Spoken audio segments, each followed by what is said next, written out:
extra dose of behind-the-scenes look at streaming, comedy, and mental health. This is our first official episode! Yeah! Who's excited for extra dose? I am more. I hope we're all excited. This is the first official episode, and so we're all on the same page since this is, and I will say it once again, the first official episode. Extra Dose will be a monthly late night show where we discuss topics in gaming and entertainment with experts in the field. Welcome to Extra Dose, and I'm your host, Abi Kadabura. Oh. Mari is muted.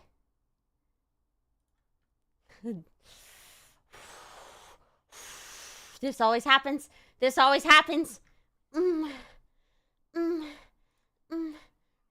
Try again. 3, 2.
Let's test it out real quick.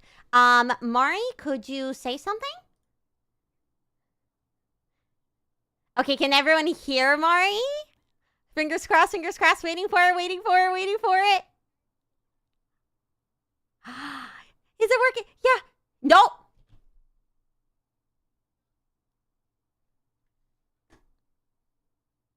I'm gonna... One more try! This is a live taping!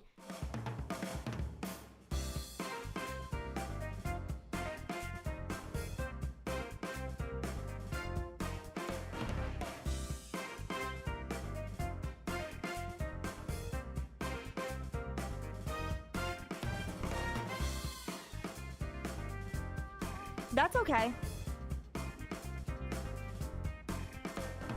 Do you have your, do you have it as auto stop? On your, YouTube dashboard?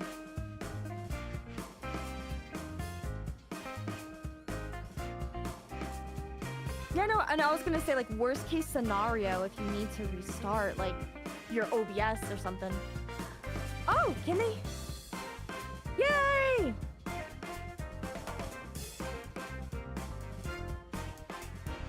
Awesome! We fixed it! Yes! We did it. We did it. We did it. There's something wrong with my OBS. People have seen it in the past few streams where for some reason it does not obey what is in the mixer. But that is okay, and that is one of the magics of live theater. Which It's this true. is not. One of these days, I'm gonna take your OBS out back, and I'm gonna have to teach you some lessons. So don't worry, I'll hope to fix it sometime. Yeah, no. Sorry, OBS to throw you under the bus, but it truly is true. But you know what? That is okay, and we're still super excited. Welcome to Extra Dose. This is the first time we'll be doing this, and it is certainly not the last. So stay hyped, stay excited, because I am as well. I'll reinstate it in case you guys missed it earlier. Extra Dose will be a behind-the-scenes look at streaming, comedy, and mental health. And who's excited? I am. I'm excited. I'm excited. I'm so excited. I'm more excited than. We silenced your excitement earlier. Probably just peaked so hard you broke my OBS. You really just wanted to be more excited than me. It's okay. It's fine. Like, I get it. Valid. Extra Dose will be a monthly late night show where we discuss topics in gaming and entertainment with experts in the field. And I'm your host, Abi Kadabura. And I am your amazing co-host, Mariume. And since this is our first episode for this series, we wanted to focus on a topic that not many people really talk about, which is how often creators are overworking themselves to the point of exhaustion in order to make quality content. Because, you know, something that not a lot of people realize about content creators is that most of us just sit by ourselves in silence while we work on scripting, editing, and doing anything else we need to do. And a lot of the times, we aren't really taking care of ourselves, you know, like eating a proper diet, getting enough sleep, or at the very least, taking breaks to get up and stretch. Yeah, Mari and I were on a call for 8 hours today. yeah. And we're still scuffing it up. You see, you know what? That's a message for all VTubers out there. There really is no amount of time that could prevent scuff. If scuff's gonna happen, it'll happen, darling. And even though we kind of deep inside know that, a lot of us in the VTubing space, whether we're VTubers or just fans, we overwork. It's true. I see a lot of people on Twitter talk about how they wake up, go to class or work, then they prep their content for an hour, stream for a couple more, and I don't know about you, but that barely leaves time for them to do things that really matter. Like reading BL, drawing ecchi maybe, drawing ecchi of Abi. Or going grocery shopping. Right. After you do all the things I said, sometimes you want to go grocery shopping. And I don't even want to cook. I just want to have time to buy a frozen lean cuisine chicken parmesan, maybe, or two. Is that what you were eating before this show? Yeah. During our 8 hours, I ate 3 of those and like directly onto the mic. It explains so much. It would just be silence and then just moments of Abby chewing. It was ASMR. I'm practicing my craft, okay? Double dipping. It's okay. It's okay because, you know, if you think VTubers are overworking themselves a lot, then I say viewers are much worse. You know, they work all day and then decide to work some more for free by spending time with their deranged Oshis on the internet. Like us. Mhm, Ew. Look, we get it. Content is fun. We love being and watching VTubers because anime girls are just, it's food for the soul. But you know what else is food for the soul? Sleep. Oh, Everyone needs time for themselves. You know what else is food for the soul? What? Not working. Oh, yeah, duh. I knew that. Well, She just yeah, I totally knew that. Well, all right, let's start this episode by talking about overworking in the content creation space by introducing our guest, the amazing social worker, Honeykin. Woo! Hello, honey. Hello. Can Chad hear me? I think so. Yay! Hello, everyone. Hello, my name's Heiken, and I'm your emotional support dog, and definitely not a murderer. I am a Twitch streamer mainly, but temporarily not for 7 days. I am good. I do not sin. I normally stream on Twitch and YouTube. On YouTube, I do mental health content, but not as much recently for reasons that we'll be discussing in a little bit. And then on Twitch, I do whatever I want, except everything, only things that fall within TOS because I'm a good dog and I would never break the rules. That's right. She would never do anything that could potentially get her 7 days suspension. Like hypothetically, one of those After a ones. Like, ban I don't- from Twitter. Oh my And the god, I warning forgot on- about that. on YouTube too. You know what? I'm just collecting them. I got my Thanos gauntlet out, and I'm just trying to collect bans from everywhere. We wanted you guys to listen to our social worker, so we got the chillest, coolest, most problematic. But we endorse it, all of it. I threw a birthday party for my dog. How is that problematic? 'Cause Okay. You're the dog. You should be throwing a party for yourself, woman. Yeah. You know what? Okay. You're so right. Awa. The fact that you're saying you got over a dog party, am I hearing that right? Yeah, that was what the stream was. Yep. Wow. Okay, so since you are on timeout from the Purple website, well, why don't you tell us a little bit about like what you're doing for your job since you clearly have more free time now, right? Well, hypothetically, I'm going to be making my return to YouTube because I have no chill. But so when I'm not well, normally I work a day job that is Monday to Friday, 8:30 to 4:30, and then I have 2 dogs that I have to walk, and then I also stream.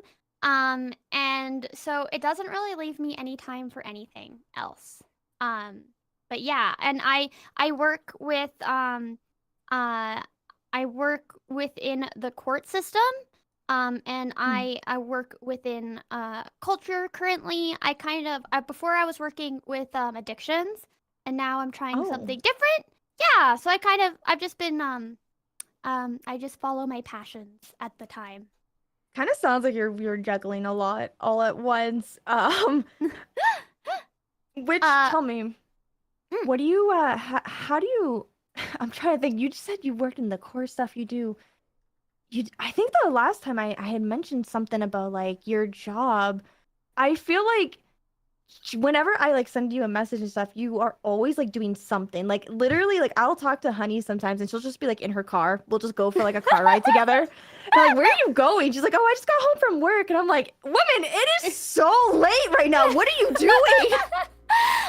Yeah, I barely have time to hang out with any friends because I'm either streaming, but okay, so I'm either streaming or working. But I say that, but I actually do make time for IRL friends. That makes it sound so bad. That makes it feel like I'm like only real friends, but I know it's okay. I make time to go out and touch grass is what it is. And so for me, I don't stream on weekends mostly, except right now. But it's not on my stream. This is with you guys. That's how I balance mental health because weekends are where I recharge. And without weekends, I would lose my mind. So we're killing you right now, is what you're saying. No, I just had to show up. I didn't do anything. I'm not Thank doing God anything. you got I'm banned just here. from Twitch, so you're I was forced to gonna say. vacation and you get to be here. Okay. Okay, well, all right. So basically, in order to balance like your work and VTube and you take breaks, which is, a very unheard concept for many content creators. I just want to put that out there. So a lot of us are afraid to like take a break because we're like, oh, if I miss like one day of streaming, I'm going to become irrelevant. I'm going to fall off the face of the earth and no one's going to care about me. So like, how do you deal with like your relevancy with your breaks and stuff? Does it really affect you? I stream 4 days a week. Okay. All right.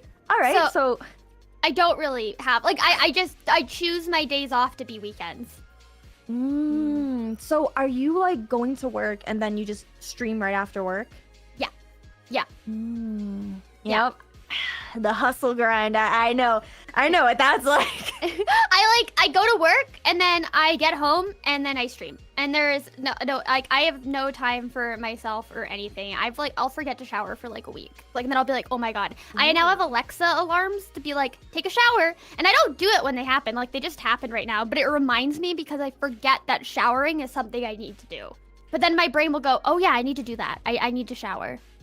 But I'm like eating good food. I'll forget to do that. I do like squats on stream for subs because I want to work out, but I never have time to. I also got a standing desk at work so that I can stand because I was just sitting non-stop. I'm trying to not change my life, but make it more healthy, I guess. That's smart. I just recently got a stand-up desk too because I came to realize that I just don't get up and like move my body around a whole lot. Yeah. You know, being a 2D woman is really hard to like maneuver ourselves sometimes. You know what I mean? Like, Yeah. We're very limited. We're very limited in our movement from left to right and maybe a little bit forward and maybe a little bit back, but that's it.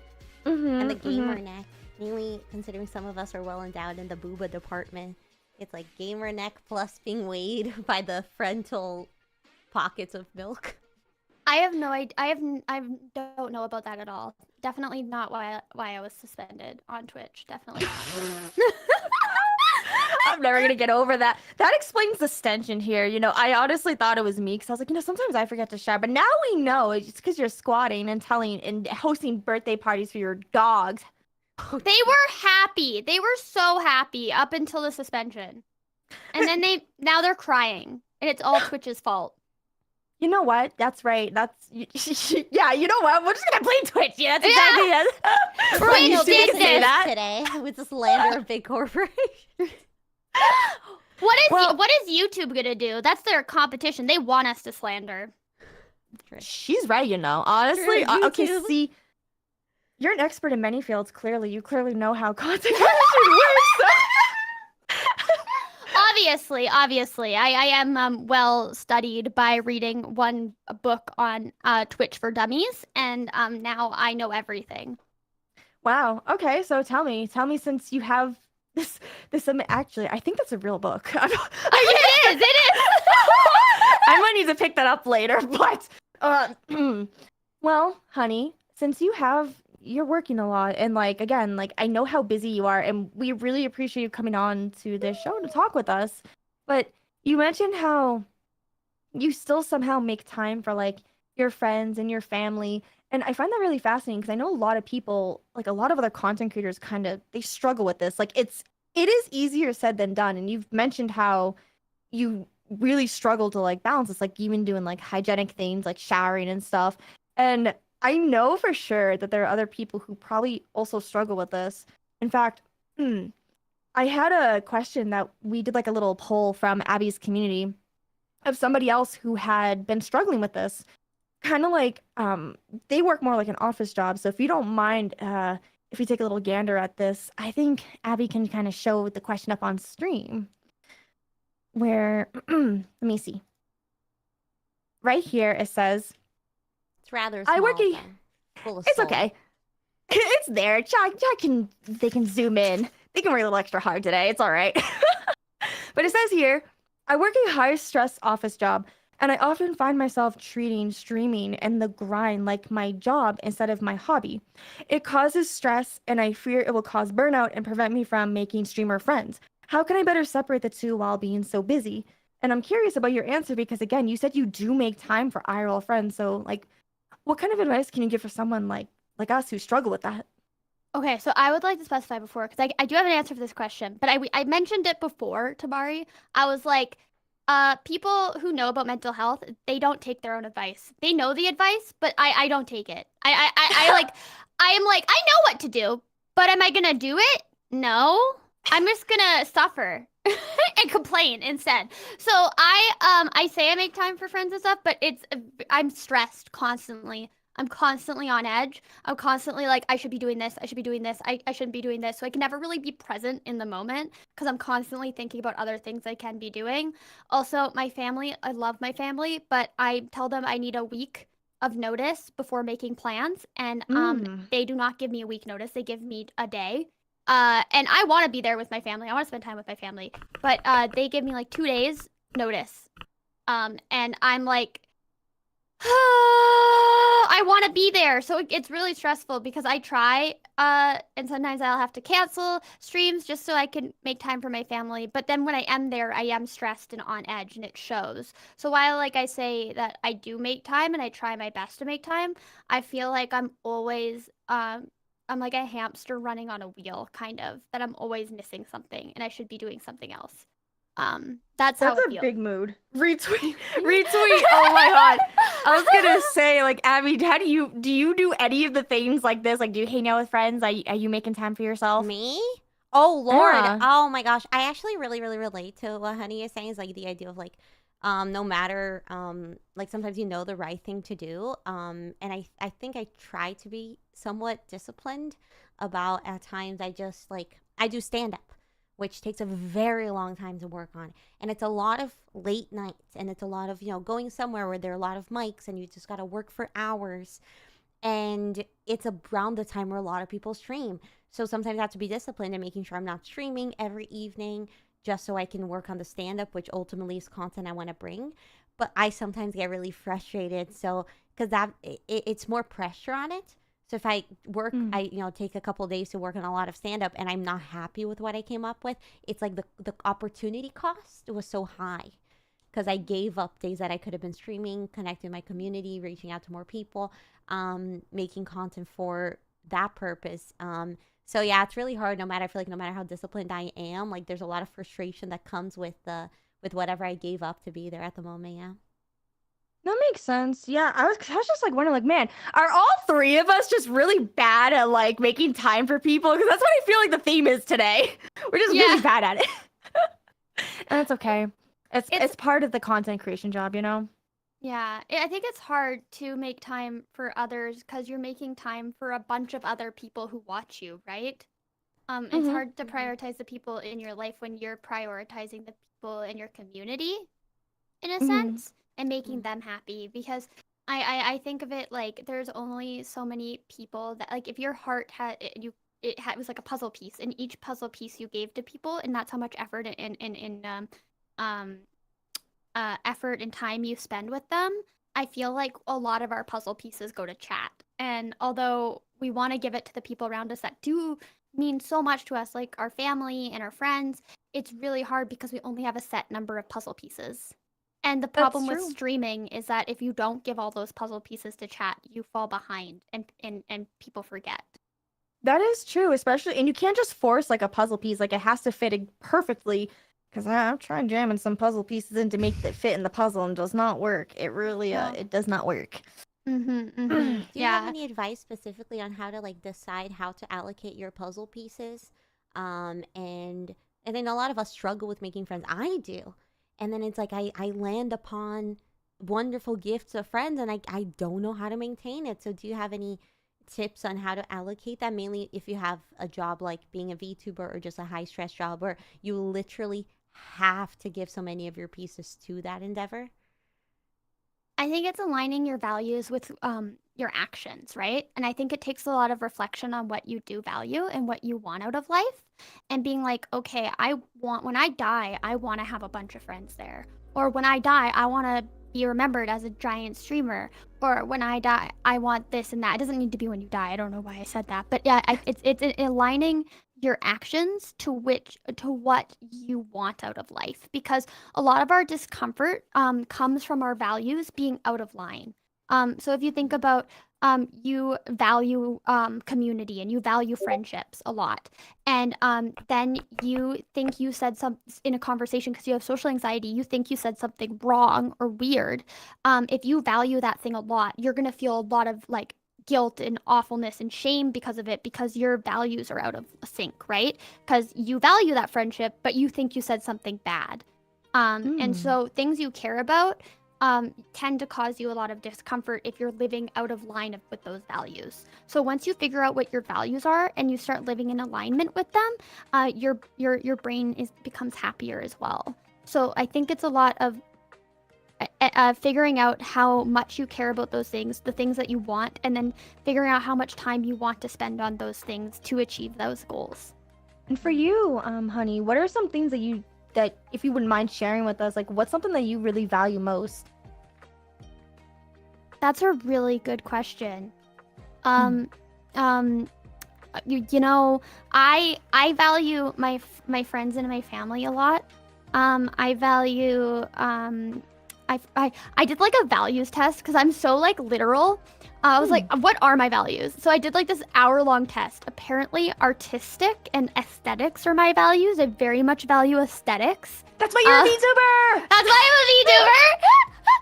But I also value like my family and my friends, but I feel like I do value creativity as well a lot. And so a lot of that goes into streaming. So to answer your question, I don't know. That's okay. Yeah. That's valid. That's honestly a perfect answer. I love that. I love that so much. I'm just wondering because, you know, we've been talking a lot about ourselves and like and how we spend so much time with our communities and how we're trying, like, we have all these puzzle pieces. I use the spoon analogy usually. I'm sure you know that though. Like I love the spoon fun. I do too. I reference it as memes. It's fun. Yeah, I think it's really hard because I know that I'm not like in line with my values right now, but I don't. It's kind of hard because that takes time. Reflection and self-terror takes time. Figuring out what my values are take time, and I don't have time for that. You're too busy being an anime girl in the streets there. My goodness. It's Abby, okay. I will link you that values quiz. Thank you. Yes, I'll put it in the description. Also, I'm gonna quickly pan to the question. Yes. We have a second question that I wanted to ask you because as I was saying, like we were talking a lot about like ourselves as like creators and how we make so much time for our community. Well, we had another person who submitted a question where True. they wanted to know a little bit of advice about how to have more time watching us. And their question here is, let me see. It says, heading into college this fall as an education major, and I'm worried about having no time between classes, supporting myself, or even having time for myself. I'm fine with my schoolwork, and I'm taking general classes this summer, but I'm still worried about managing my time.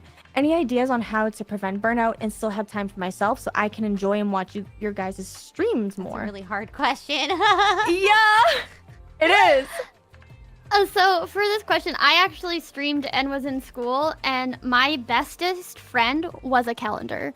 I had everything on the calendar. I had all the deadlines and dates, and then also what I put on there is I put the percentage. Because if something was worth 40%, I'm going to prioritize that way more than I'm going to prioritize something that's 15%. Because I know with my ADHD, I get hyper focused on things that I'm enjoying.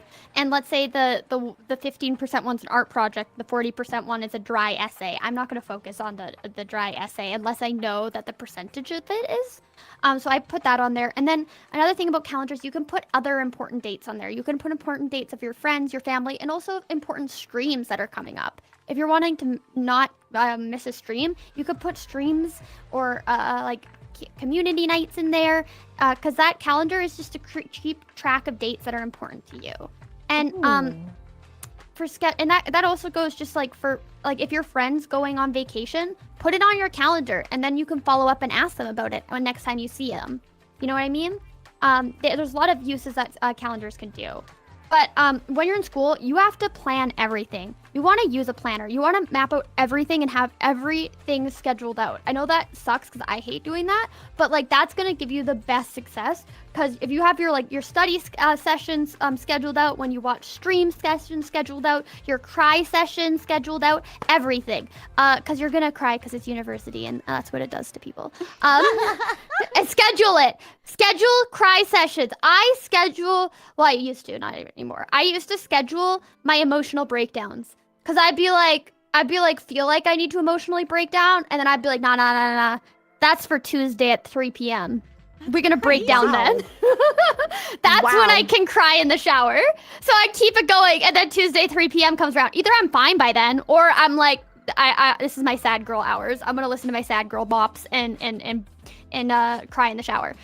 So I scheduled everything in university because I have ADHD and I needed to do that. But it also can help with making sure you're keeping track of your time and you're able to watch the people that you care about. Another thing that I use is an app called ScreenZen. It is an amazing app. It allows you to so let's say you're studying and you keep checking your phone because you keep getting notifications. So you put ScreenZen time on and you can do it for like an hour. It will give you 3 opportunities to check the app for 5 minutes. If you want to go past, but it will block you. It'll be like, hey, you're on ScreenZen, but you could use your 3 times to check if there's like an emergency. I noticed that I don't end up ever using the 3 timer things because I just see that it says, hey, don't go on here. And I'm like, oh yeah, I'm supposed to be studying right now. So I would just not even use it. And then once the time is up, you can use your phone just as you normally would. I find that super helpful, especially if you're just trying to study on something. Wow. Yeah. Or even just work on something. Because again, with my ADHD, I struggle with doing that a lot. No, that's amazing. Holy cow. What was the app called again? I can link it. It's called Screen Zen. That would be great. Yeah, because I use a little clock. I have this little, I think they call it the Pomodoro method. Yeah, and it's literally a clock that I have on my desk, and it's this tiny little clock. And all I do is like whenever I'm like, okay, Mari, that's right. We're gonna work on this thumbnail, and we're gonna work on it for like no more than 30 minutes, and then you have to gotta get up and you gotta go clean and stuff, or like that's how I take my little breaks. But the fact that you plan your breakdowns, like, I love you. I don't do that anymore, which I probably should get back into because that was just during university. But yeah. Oh, so the app, but it makes you pause before opening a distracting website. So that's how it works. So you take a moment and you pause and you're like, okay, should I really be opening this right now? I like that. That's really good for anyone who might be struggling doom scrolling on Twitter or TikTok and stuff. And that's a really good app. I'm gonna download that. It's so great. About that. I've been trying to do that. And what would happen is like, for instance, before the stream, I was working on some stuff and I didn't have my phone or anything near me. And I did this thing for a very long time where I had no like VTubing related things on my phone. So if I'm like in class or doing comedy, I don't think about it. But then I ended up like missing things. So do you have any recommendation on like, do you just think like using the app for that purpose? Or do you have any recommendations on how to separate the different facets of your life? So it helps you focus on the thing that you're doing at the moment? So with me, I have time blindness because of my ADHD. So I find just like timers throughout the day. Like I have like a random 5 p.m. timer for like no reason. And everyone's like, why do you have that? And I'm like, it tells me it's 5 p.m. And people are like, just check your phone. And I'm like, I don't do that. Oh, it's so easy. Just check your phone. Just check your forehead. But like, I will do things for so long, and then I will not even realize what time it is anymore. And I'll be like, oh my god, it's 9 p.m. So I just use like it just kind of like grounds me to be like, oh, that's what the time is right now. Okay. I like if I was planning to do something by this time, it's too late. I don't have time to do it anymore.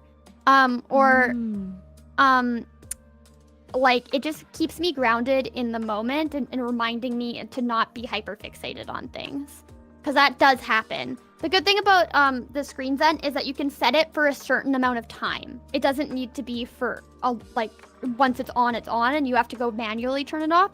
It can turn off by its like you can schedule it for just an hour, so then all your notifications will come back up.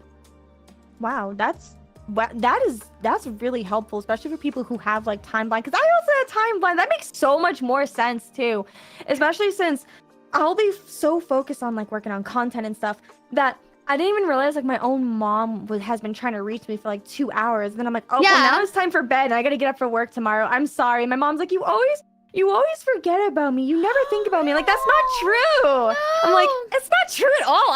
If my phone is not right smack middle of my face, which when I'm streaming, I do see my text messages. I actually can see like the little notification thing. I'm like, oh, okay, my mom sent me a message. That gives me like a little reminder to message her after my stream. But because like, I feel like, I don't know if it's just because we both have ADHD or if it's just we're overworking ourselves, but I feel like, at least for me, trying to balance all this, it really does affect like my personal life with my friends and family, like socializing. Like I know you said you make time for people, but you really don't. And I'm curious, like, how does like your job and then VTubing and just trying to do all these things, how does that like affect like your personal life?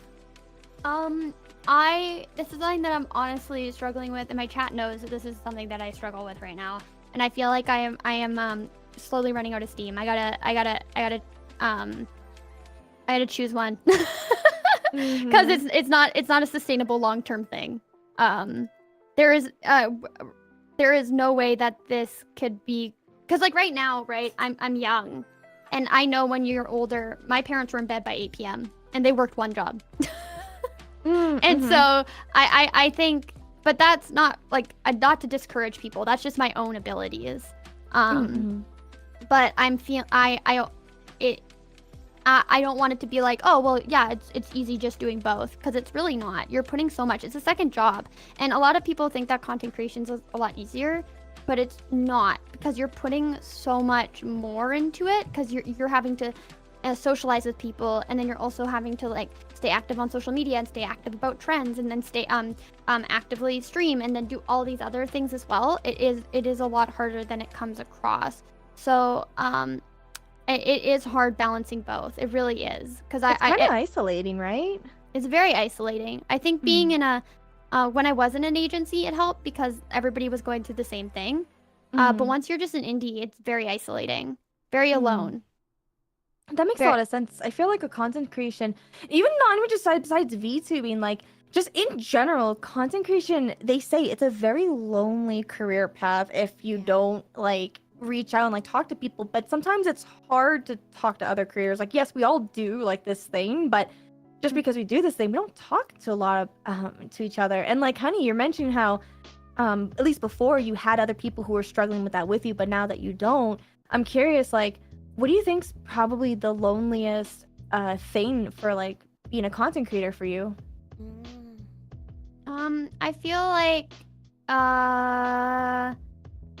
the loneliest part about being a content creator for me is I'm feeling like I have one foot in everything, but I'm not fully in.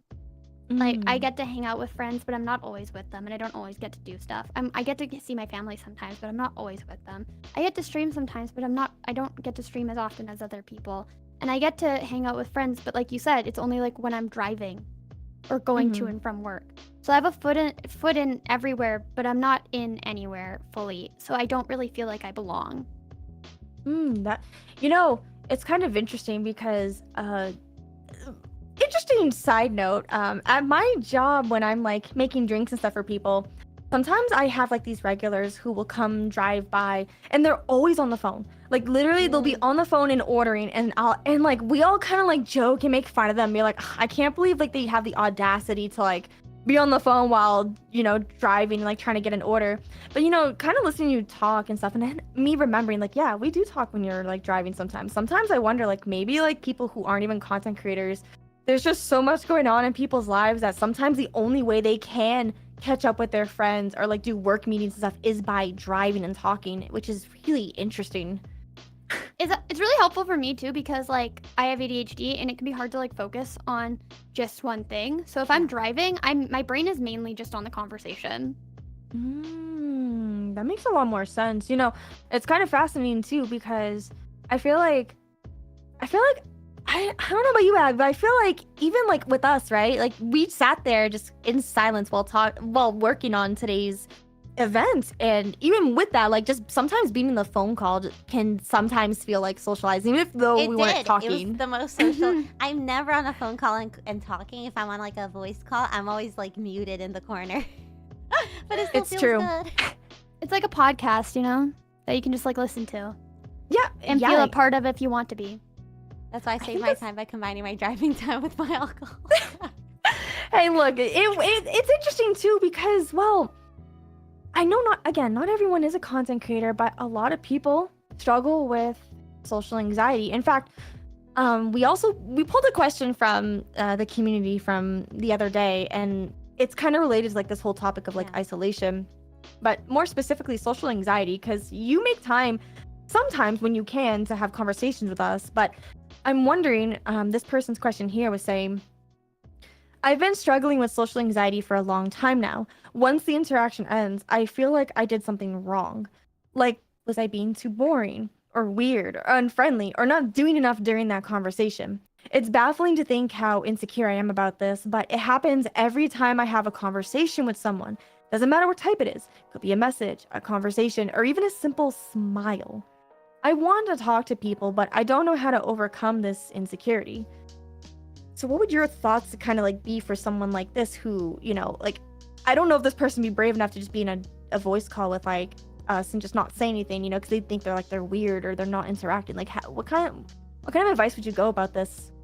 I think someone like that, if they can afford it, should talk to a therapist. because that is a thinking that is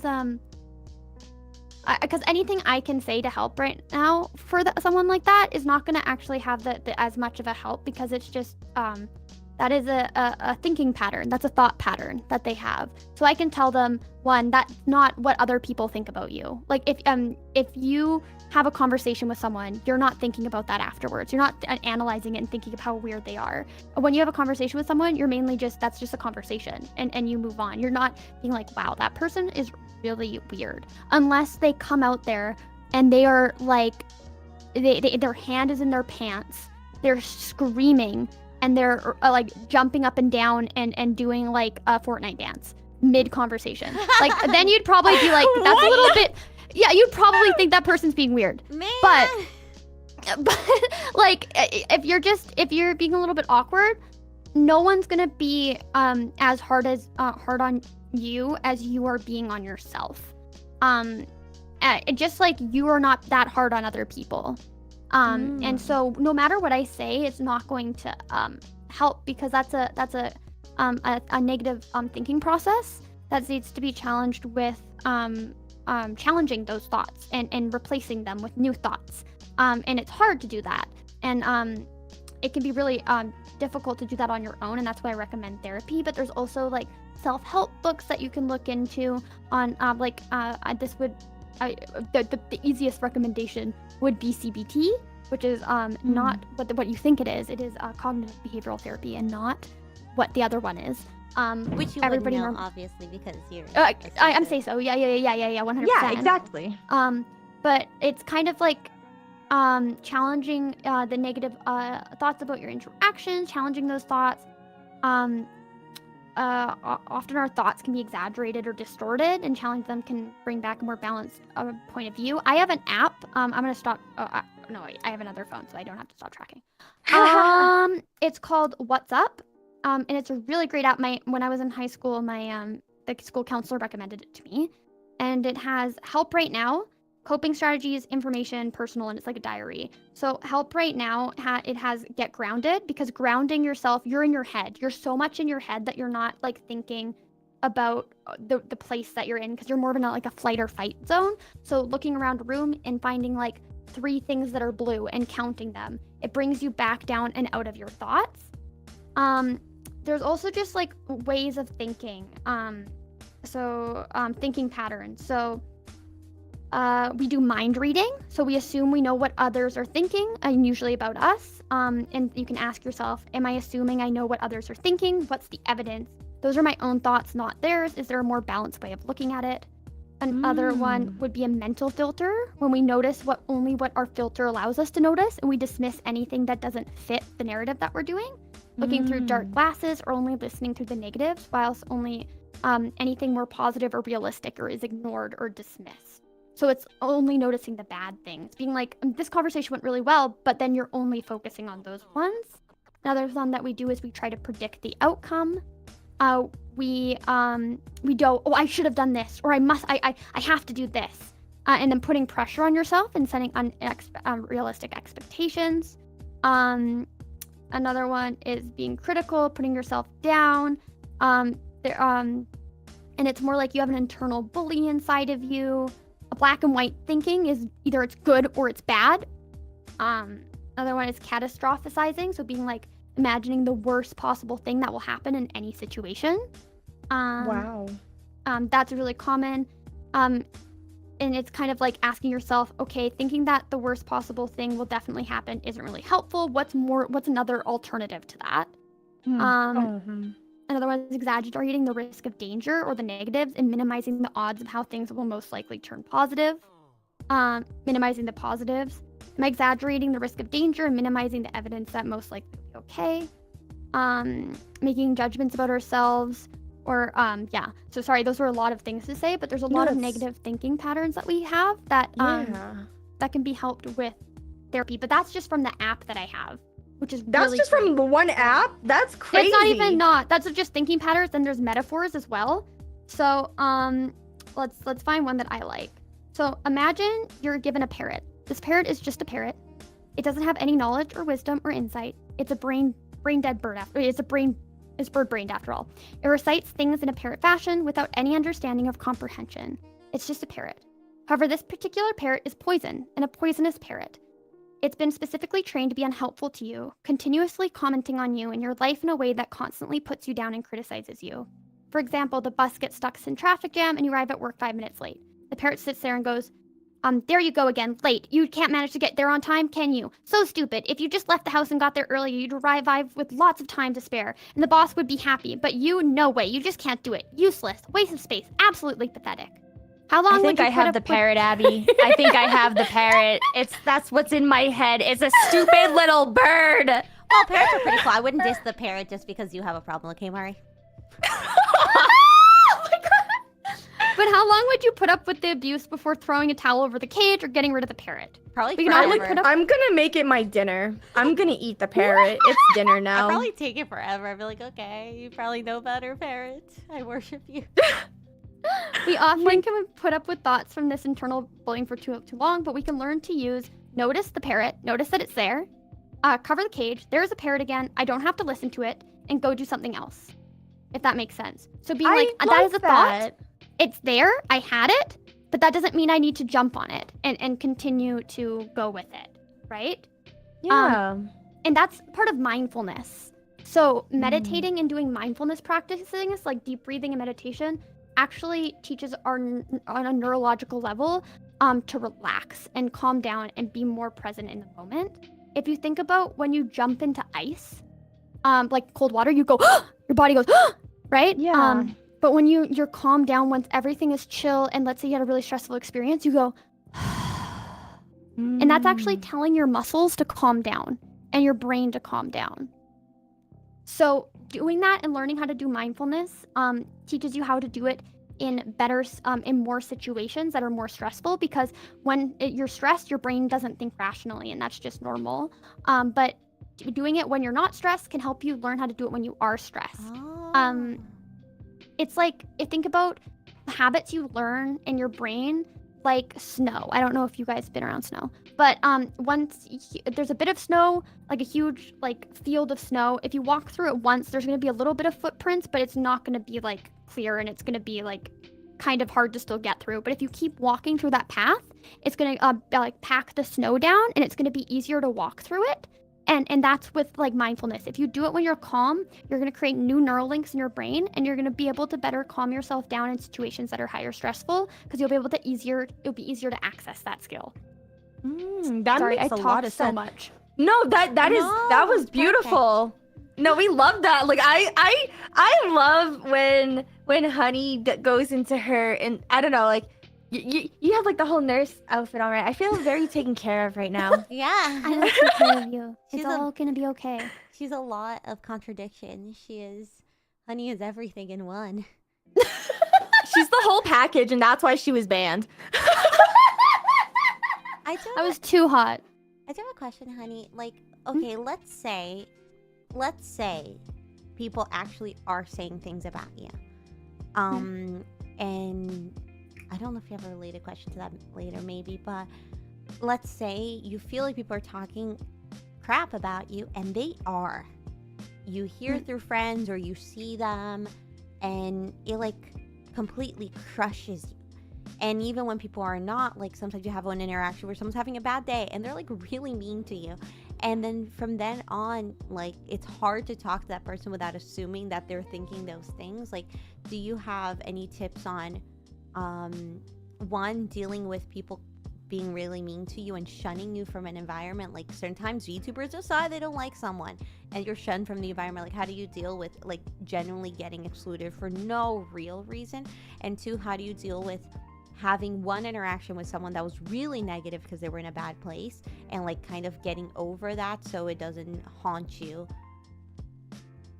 So, for starters, I'm just going to talk about how when another person has a negative perception of you, that is a perception, and that's how they view you. That's not a reflection of reality.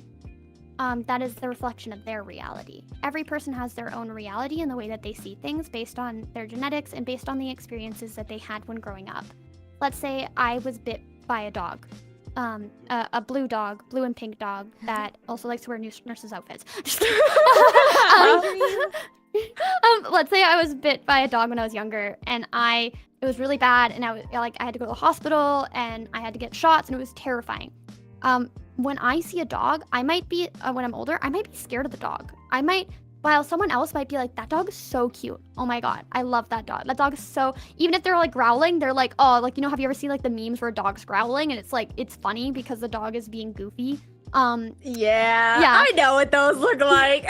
For me, like I think that's funny, but for someone else that might be terrifying.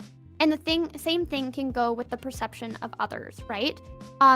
Just because someone doesn't like you, that doesn't mean that you're a bad person necessarily.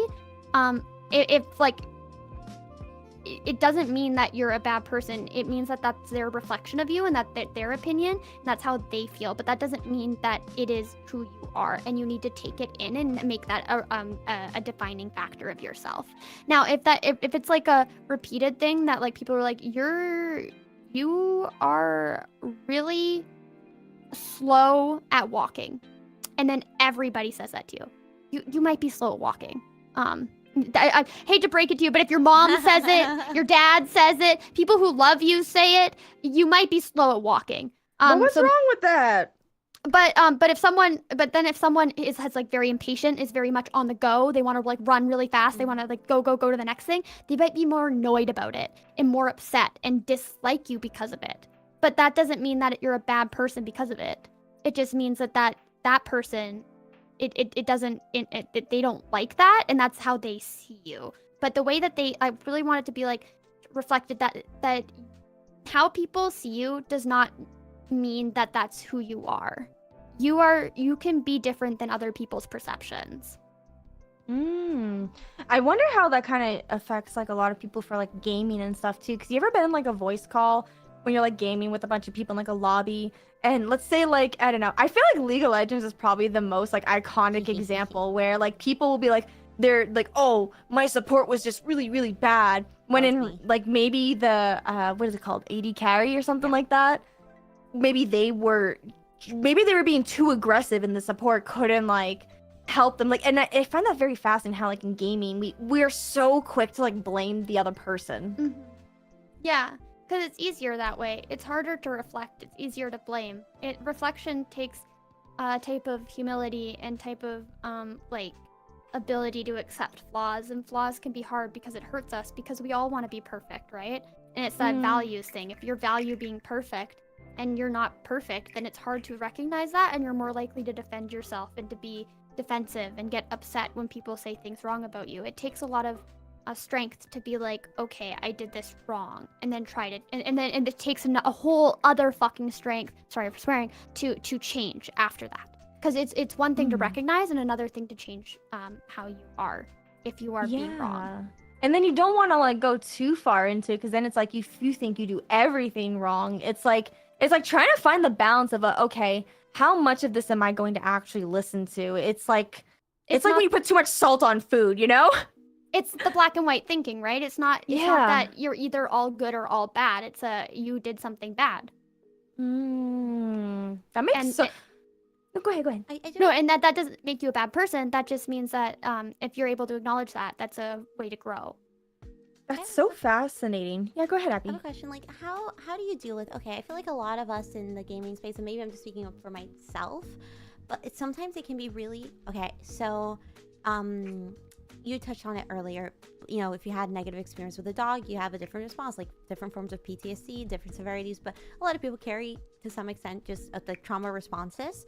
And how does one who's felt unreasonably harassed, bullied, whatever form it was, throughout their lives, like combat the reasonable response that their body might have of being scared or reluctant, or even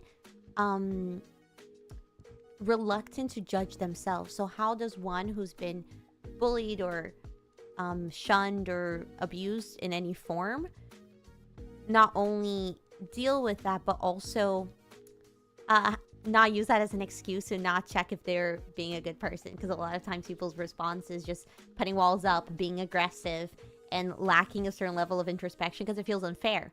I've been abused, and then I'm supposed to still be introspective well, the bully, Like the better person or something? Yeah, exactly. Like if you've been harassed, like how do you summon that strength to be the better person, or to not have problematic judging Thinking, perhaps, or quick thinking from that trauma, if that makes sense. It's a really good question. I appreciate the question, but I can attempt to answer it. But that is how do you overcome trauma in a sense?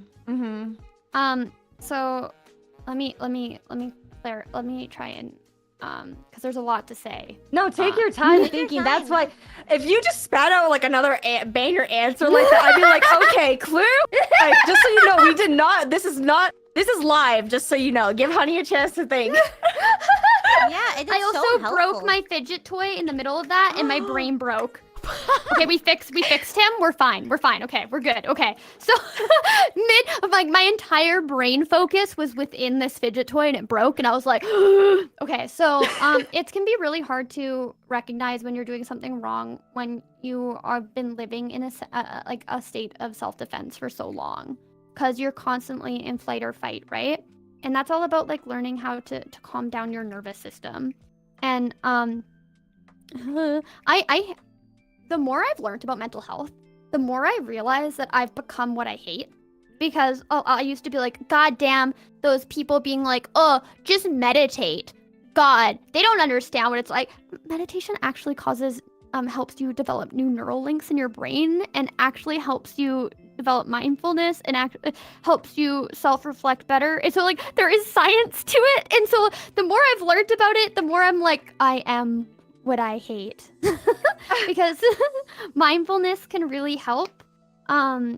Grounding strategies, breathing, because it's all about, you can't reflect on yourself if you're in a fight or flight stage. You're not going to be able to think rationally. Your brain. So okay, so if you see a bear in front of you, your body is not going to be like, I need to get food right now. I need to reflect about myself. What am I doing wrong in this situation because a bear is in front of me and wanting to kill me? What am I doing wrong to upset that bear? No, you're thinking, how do I survive? So you're like, I need to run, I need to fight, I need to do whatever I can in this situation to survive this situation. And so the processes in your brain that deal with your health, like hunger or bowels, that shuts off. It shuts off, but it like slows down. Your heart rate speeds up. Sometimes if it's dissociation, your heart rate slows down. Sometimes, yeah. Oh. I think so. I'm trying to remember this one book I read. But let's just say speed up. Speed up for now. Anecdotally, it's like a bomb. I do have a form of PTSD, and I have this thing where my heart rate really drops and I get sleepy in times of stress. So anecdotally, I say that that's true. Yeah, I'm gonna like,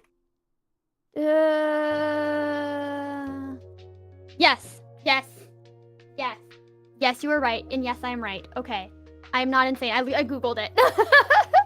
Yeah, so like your brain can, like your heart can slow down. It depends on your reaction, but when you're in that state, you cannot think rationally.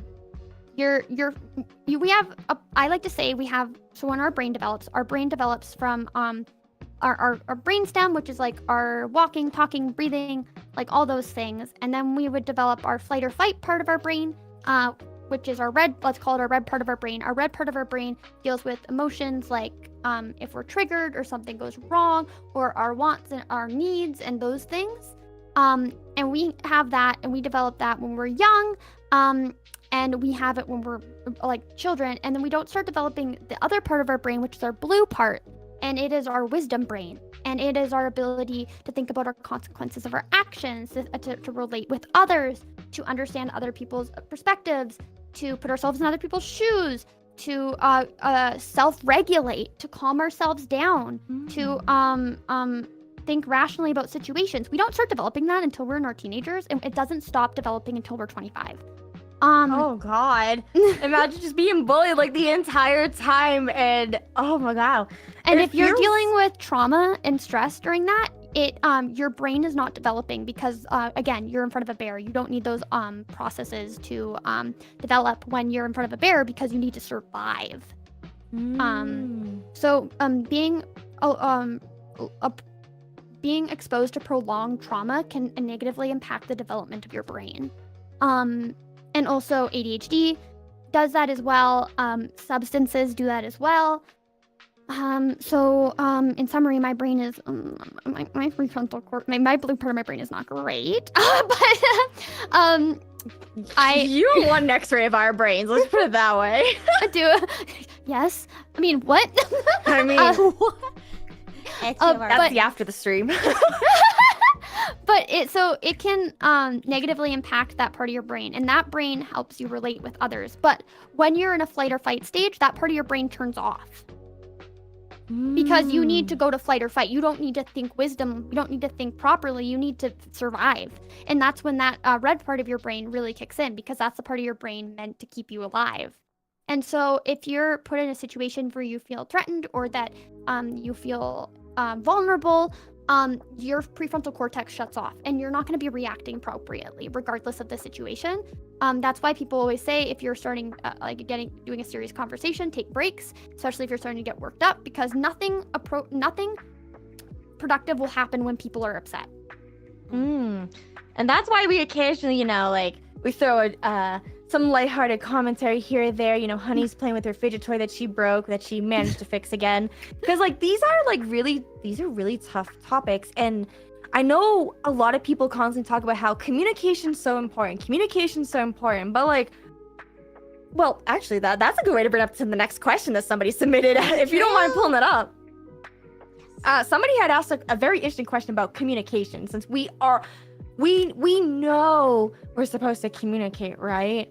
We know that. However, how? Somebody here had asked, it feels like there's no third space that aren't alcohol focused. So where do you go to socialize and make friends? Nobody goes bowling or rollerblading anymore except for kids' birthday parties. Malls are dead. The world's scary and everyone's afraid to talk to each other except at clubs or bars where drinking is involved. I don't mind it occasionally, but it seems like there's no escaping it to socialize. My coworkers get together at bars after work. Barcades feel weird when you only order a soda for, the free cabinet games. And what's the point of a brewery when you've never liked beer? Where do adults make friends when they don't drink? Clubs. Not like the clubs that we talked about a second ago, but clubs. Like badminton clubs, soccer clubs. Maybe you are I can only think of a very specific one, but Ukrainian. So you join a Ukrainian culture club, and you are actively involved in that community. Become actively involved in it. Or VTuber communities. Yeah, VTuber community. Yeah. Exactly. Engage yourself in a community and make friends throughout those communities. It doesn't need to all be drinking. And let's say that they do go drinking. That doesn't mean you need to drink. You know what? I used to shit on it, but I've realized that have you guys heard of liquid death? Oh my god, yes. Yes, I actually started drinking that recently. I'm the biggest fan of liquid death, actually. I used to make fun of people so much. Imagine drinking canned water and sparkling water. And now look at me. I talk about all the time when I'm not drinking my gamer subs. I'm drinking liquid death or LaCroix or something like that. And I'm I've become the thing I hate. Well, liquid death is also perfect for people who are sober and want to hang out with their friends, because it makes people act weird when you're not drinking or don't have something in your hands. And if they just see you with water, they'll be like, "Why are you just drinking water?" But if you have a liquid death, people are not going to ask. It's a can, and right? It looks like an alcoholic beverage. Even a coaster on it, like a yeah. cozy on it. Jags, it tastes like water. It's water. It's literally they have flavors. I like them a lot. They have sparkling waters. They also have teas now. Liquid death now makes teas. This is not sponsored, by the way. Yeah, this is not sponsored. So I'm talking too much about it, but I just like it. It's just one of those things where it's that their whole marketing campaign is for people who, for this type of question. It is literally, they made this product for you, so you are not being judged for not drinking some kind of alcoholic beverage. And I I know it sounds pretentious to have to drink from a can, right? But still, like, if you are someone who is uncomfortable when everyone else is drinking, like, that's a really good alternative. And I think that's really fascinating because, yeah, I think that's interesting what you said about how people look at you weird for not drinking. And I hate that. Yeah, I'm I don't sorry, think but if you're that- the kind of person who judges someone, I hate you. I don't like that. That is so, like, mean. No, and I don't Yeah. think that those are the type of people that you should be friends with if that's not what your ideals are. Yeah. But I think that what it's good for is if you're like making new friends and then people keep coming up to you and being like, hey, why aren't you drinking? And then you have to explain it to them again. And then they understand, but then you just have to, you're repeating that question all night. Because they're drunk. This because they're so drunk and placid. Yo, man, let's do some oh god, like what do they call that? Car bomb things? But you know, something like that, yeah. And they think they're being nice. They're like, oh, I want to get you a drink. I'll get you a drink. Like they're wanting to make friends with you by getting you that because they don't understand. So then you have to explain it, and then the next person does it, and then the next person does it, and then by the end you're just like, why do I even come here? Because I just keep having to explain to people that I don't drink, right? Yeah. So but if they're judging you, that's not someone, especially someone who doesn't like to drink, is not someone you should be friends with. Honestly, shout out to that company, you know, like having your like make it so that way people don't bother you so much with that. 'Cause you're like, no, yeah, I got my drink right here, guys. You know? Yeah. It is here. As someone who like is in comedy, which is like drinking is just like it's how comedy clubs run, is they have to sell drinks. So mics oftentimes have a drink minimum. When they host shows there, they rely monetarily on people using the bar. Yeah, it's tough. Like you can literally be labeled as something, and not with bad intent, but just people make assumptions about you. It can make you not seem chill, and hanging is so important for networking. But yeah, it's very much a real problem. But again, yeah, just finding your community. I'm closer with a bunch of comedians who don't drink. I even joined at one point. I really wanted to make friends right after the Penduski, and I joined this like 7-year-old Chinese fan dancing group with a bunch of women who only spoke Mandarin, and I didn't speak it. That's a great way to make friends, though. Like that, like joining clubs and things that you're passionate about, that you enjoy, or maybe you just want to learn more about, is a great way to make friends, because those people will be able to teach you more about the hobby. Let's say you like hiking, you can find like a hiking club, and then you get out more, and you have more people to hike with and do that hobby with, and talk about good hiking spots, and then trade hiking secrets, or I don't know what people do when they hike. I only hike with my dog casually, so I don't know what hiking secrets are. But like, you can by talking and making friends with people with the similar interests as you. By joining a club, you're getting involved in a community. They're happy to have you because clubs always want to have more people. Clubs that don't, that's weird.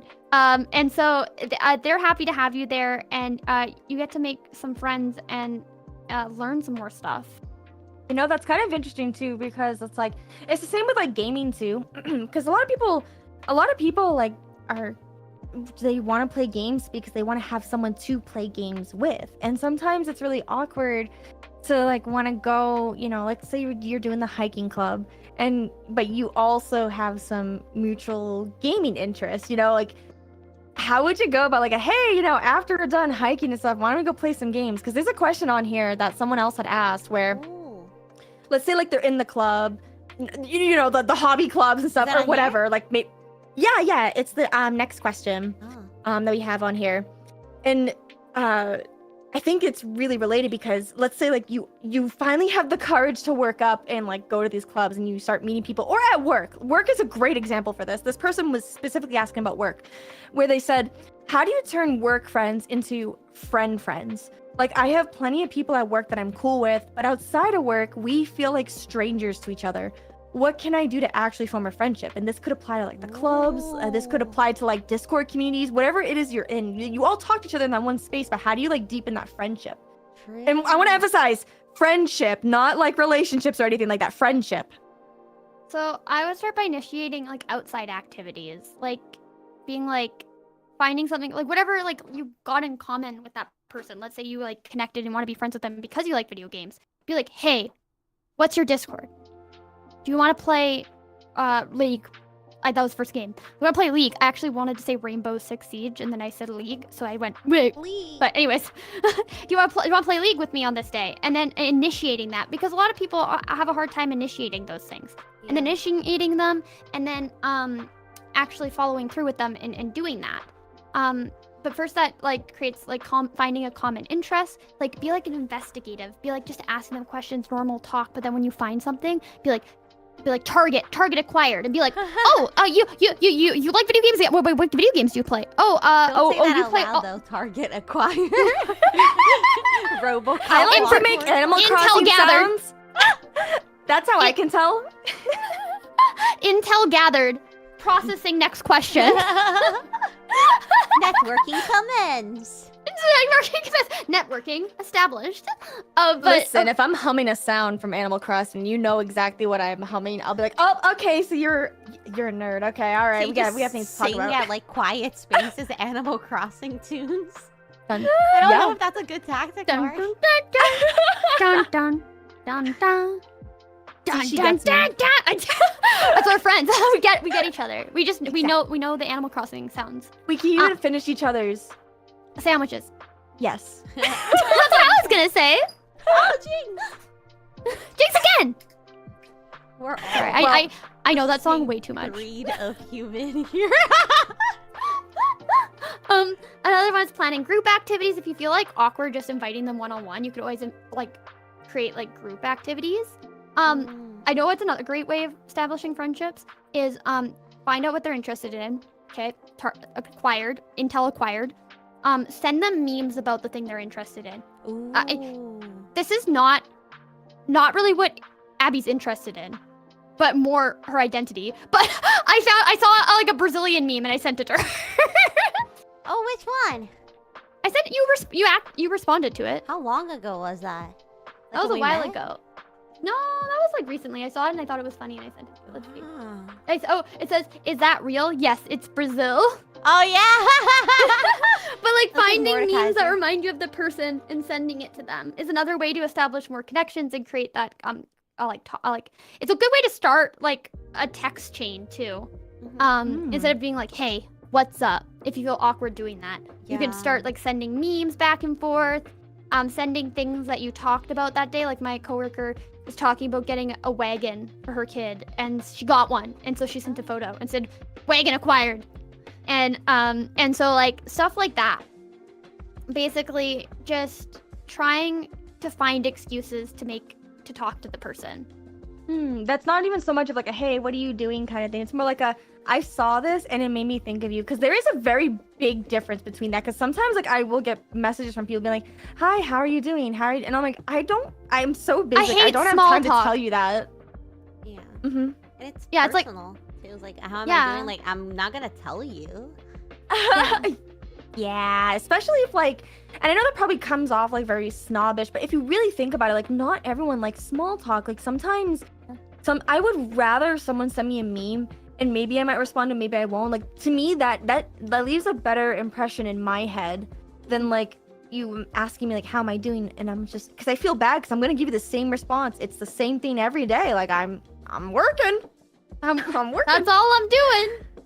Yeah, Mhm. one weird tactic that I've employed is the knowledge that everyone likes to yap about themselves. That is So- literally what. Yeah. Oh, you read that book too, didn't you? Oh, okay. Which book? How to Win Friends and Influence People. Oh yeah, a little bit. yeah, but I own that book. I haven't read it. It's such a good. I think you would like that book. I'm not done with it yet. I'm like halfway through, but yeah, that's like one of the first things that they talk about. yeah, someone told me to read that like when I like kind of started stand up. They were like, "You're cool, but you like are such a loser." What? You're like I like you kind of, but you kind of also suck and you're really weird and you're a loser. So read this book because you're. Kind of. Is it like the first thing that they write in the book saying not to criticize people? Well, Isn't that like one of the first rules of socializing? It's not to criticize and not like beat down. But people do like talk about themselves like I feel like that book's outdated because Oh, like it I is. know that I'm friends with someone once they shit on me. Well, I think that's different though. Okay, I'll let Abby finish. Sorry, I interrupted you. That was a very ADHD moment. No, I mean, look, no, it's okay. I'm probably interrupting you. You're the guest, so you can interrupt us anytime you Exactly. want.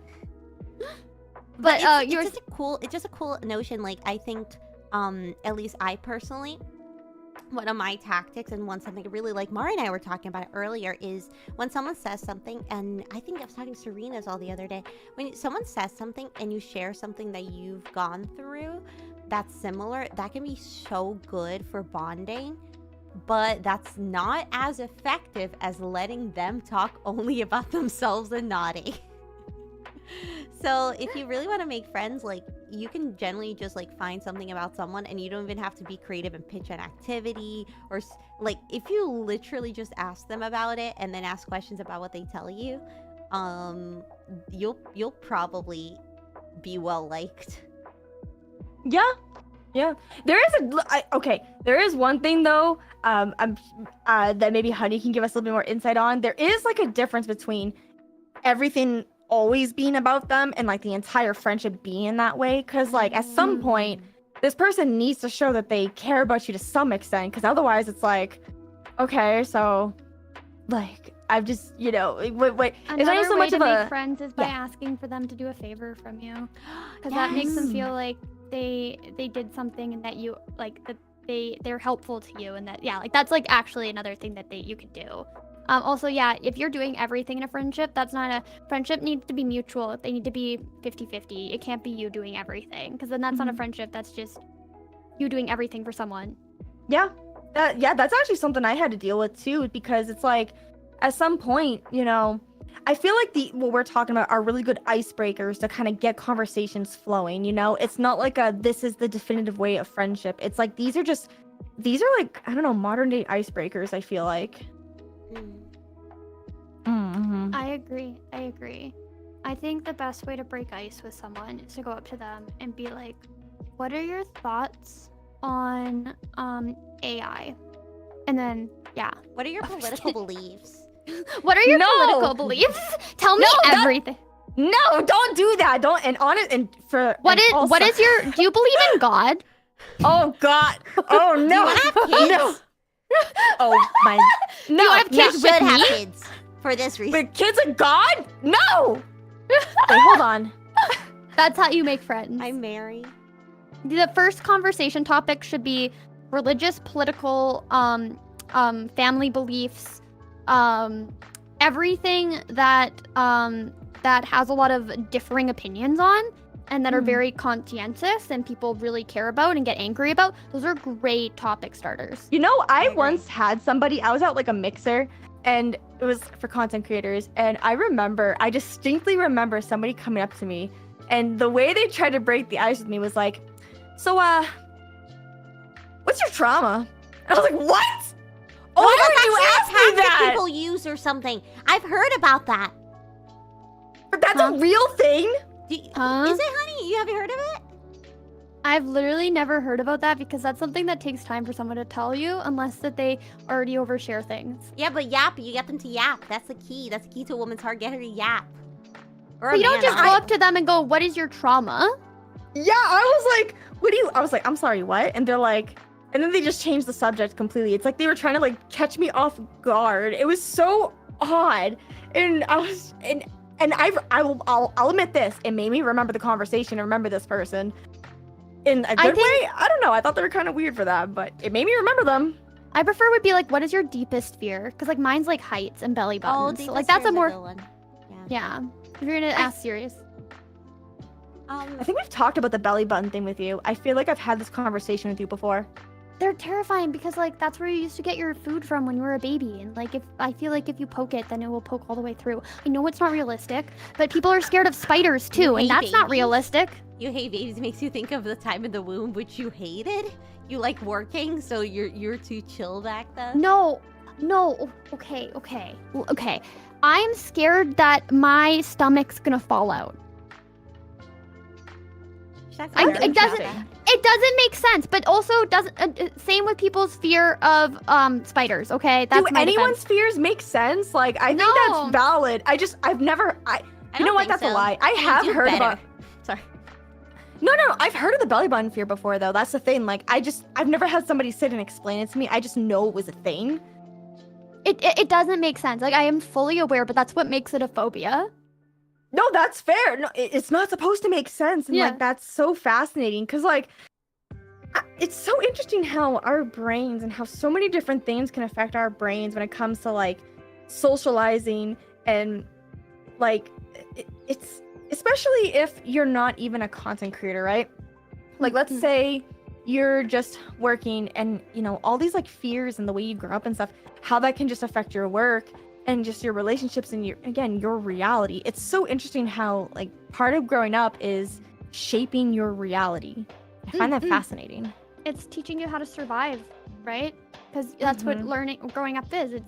You're growing up to learn the ways to live. What's really interesting and amazing about humans is that we get to pass down knowledge. A lot of animals don't do that. Like orcas do. They pass down knowledge and knowledge gets passed down. But like with foxes and stuff, they come out and they learn it through experiences. And that's what we still have that because we're still mammals, right? So we're still learning things from experiences.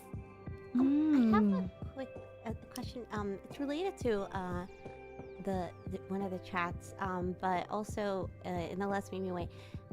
What do you think about one-liners? And I know one-liners are, you know, but even as a meme, like going up to someone and doing like maybe a meme one-liner and things like that, do you think that's a good quick barometer of like compatibility, or do you think that might be like self-sabotage in a way, since it's not like do you think starting an interaction with a bit to see if your comedic tastes align is better than starting with an earnest interaction, or do you think it's worse, or do you have any specific thoughts on that? I think that it depends on the situation. Like if it's like a one-on-one, probably not. But if it's in a fast-paced networking environment, sometimes like what Mari said, like you remember that person. So if it's a good way of remembering that person, it can help, right? And it depends on the type of friends that you want to make. And if you want to make sure that they understand your humor, you want to attract people that are like you, right? And I don't think it's a bad thing at all. I think introductions it depends on the person and what you want to present to someone. And I've had like literally the worst introductions with people where I have been like hilariously awkward, but I became friends with them anyways. And it's because I find that I like to show the worst of myself when I'm talking to someone and say like the weirdest thing, so that everything is uphill from there. Me with Interesting. You have that like if you can't love me at my worst, you don't deserve me at my best mentality. I like that. Because it's like, okay, then everything else I say won't be as shocking. That's so fascinating. You know, I think that's why we probably get along with you really well, because that makes so much more sense when I first met you now. Wow. I don't even remember what I said. It had something to do with I think it was like your vents in like your bedroom or something, and how like you're like, yeah, I have this like vent, and something about like your dog too, and like it was a toilet. It was a toilet. Oh yeah, in your my room. toilet. Yeah. I had a toilet in my bedroom. That's that's a good way to introduce people, because then people know, okay, wow, she lives in fucking squalor. Sure you told me that too, yeah. And I do, because I cannot clean my house at all. And I am chaotic, and that's how I introduce. So then like that sticks in your brain. You remember me, and it also everything is uphill from there. Because then you hear someone like that, and you're like, wow, that person does not know what they're doing. That person does not have their life together. She does not know anything. She must be a VTuber.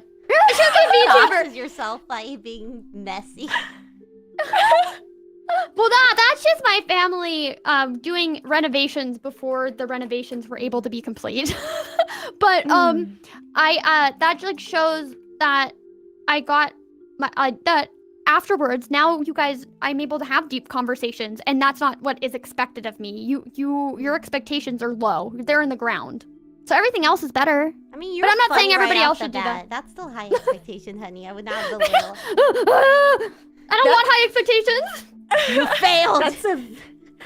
Hey, I mean, look, you know, that's one tactic. I find that's really interesting too, because I feel like it takes a lot of courage to be able to do something like that where you're comfortable with, okay, I'm just gonna show them my worst, and like, if they don't end up liking me, like whatever. If they do, then okay, cool. And like that's a very interesting mentality, because I have one more like question that somebody had wrote that I think is kind of related to this, where it's kind of like it's on a similar spectrum for it. It's a long boy, I know, but I think it's a really good segue into this, because they were asking, I know that overworking yourself will make others recognize you if they didn't think before, but I feel like it's too late for me now, and I don't want the same to happen to others.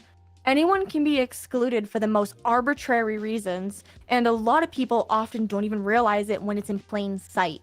I've burned myself out years ago trying to be good enough to be seen just to run into a wall, all because I didn't use something like Discord instead of Twitter for fan works. So what's a good way to encourage inclusion? Now, I know like this specific example is about like fan works, but in general, I know I personally have been in a collab with a lot of creators, and there was like, I distinctly remember an instance where I thought everything was really cool and like the collab was fine and stuff. And then after the collab, they all like unfollowed me, have not interacted with me. And I was just kind of like, oh, wow, I guess I really screwed up that collab, didn't I? I have no idea what I did. And I'm like, wow, okay. And like, yeah, and even the person who hosted it, like, they don't talk to me that much anymore either. And I'm like, okay, I guess I just really screwed up. And it's like, I wasn't even aware that I was being excluded during the collab. So I'm like curious. I did not write this question, by the way. I'm just to give like another example. Marza, can you please help me? So, I feel like it hurts a lot when that happens. It does, because again, you want to be like, everybody wants to be liked. Everyone wants to be not seen in a bad light, or they want to be taken. They want to make friends. And so when that happens, it can be really hurtful. But I like the better way of looking at it is kind of that, would you really want to be friends with someone like that, who would do something like that, who would get upset at someone and then not tell them why they're upset? Is that someone who would really make a good friend to you, or someone you want to be around in your community? I feel like you attract what works for you and what will fit with you. You attract those who want to be around you, and trying hard to fit, it's like those puzzle pieces that they don't fit, right? And it's better to know early that they don't fit than trying to put in all that effort for someone who is not going to put in that effort anyways. So even with stream, being yourself and being who you are not only is less exhausting because you don't have to put up an act, but it's also going to foster a community that better represents you and better represents your values and ideals.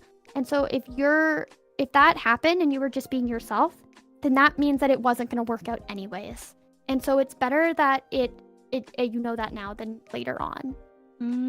Yeah, that makes a lot of sense. Like, thank you so much for the kind words, honey. That's so sweet. Yeah. Telling you the truth. Yeah, that is so, but it's nice though, because it's like, yeah, that's just very, very fascinating how sometimes like, okay, well, how about this? How about on the flip side, what if you end up being the one that is actively excluding somebody? Like, what if you're not even aware of it? Because, I'm sure, I feel like maybe everyone's had not even just like a collab, like we've all had like a friend group or something, or been around a group of people where like maybe there's one person who talks like a lot, and everyone else is talking, but then you kind of like notice someone else isn't really like talking a whole lot. And then it's like you try to include that other person and they don't really talk because maybe they're shy or nervous. And then everyone else just kind of like, is like, okay, yeah, and then continues talking. Like, what if like you don't realize that other person's being excluded? How can you kind of make sure everyone's being talked to and acknowledged and stuff? I think including them into the conversation when you can, so asking about their opinion and what they think about that.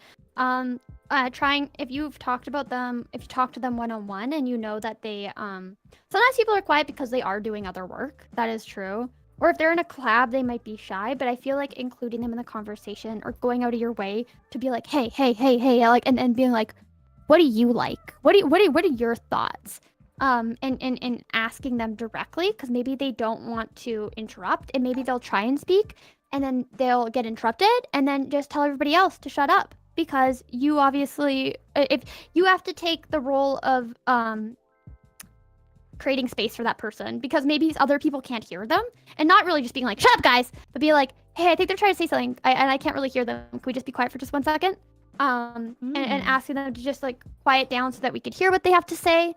And also just trying to include them or talk about topics that you know that they are interested in, and then asking them follow up. Don't just talk about them because they might be too scared to just be like, I'm gonna answer those questions, because they might just sit there and think about what they want to talk about, but they won't actually say it because they're too shy. Or scared maybe to like because of being judged and stuff, because they're afraid of like, oh, what if I like say the wrong thing now and all the spotlight's on me? Yeah, exactly. And I feel like creating a more safe environment by, like, let's say if they do say something that not everybody else understands, trying to make sense of it. So asking a bit more, being like, wait, so do you mean this? And then being like, oh, okay, I understand.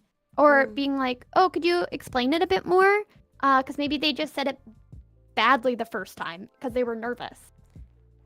This is it's somewhat related. So how, let's say in this circumstance, you know, we're using the Mari hypothetical. People end up excluding other people or doing something that isn't ideal. You know, people have different circumstances in their lives that might cause them to not act in an ideal way. We're all human.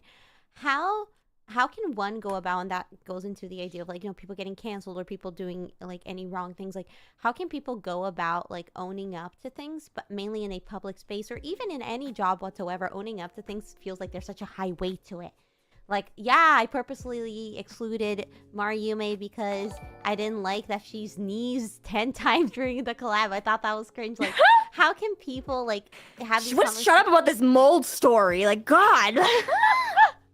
Oh my like God. how do you like apologize and move on from that in a productive way? Do you have any tips on how, like, because people don't, sometimes you were being a creator for 10 years and like 10 years ago you were kind of rude and crappy. Like how can you earnestly just like, whether it's in a workplace or in the content space, like just like apologize and own up to things without digging a deeper hole for yourself?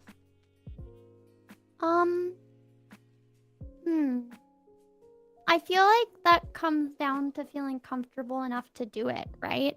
And feeling confident in yourself and your ability to do that. And feeling safe enough to do it and safe to be vulnerable. Because apologizing and recognizing that you did something wrong is a lot of vulnerability, right?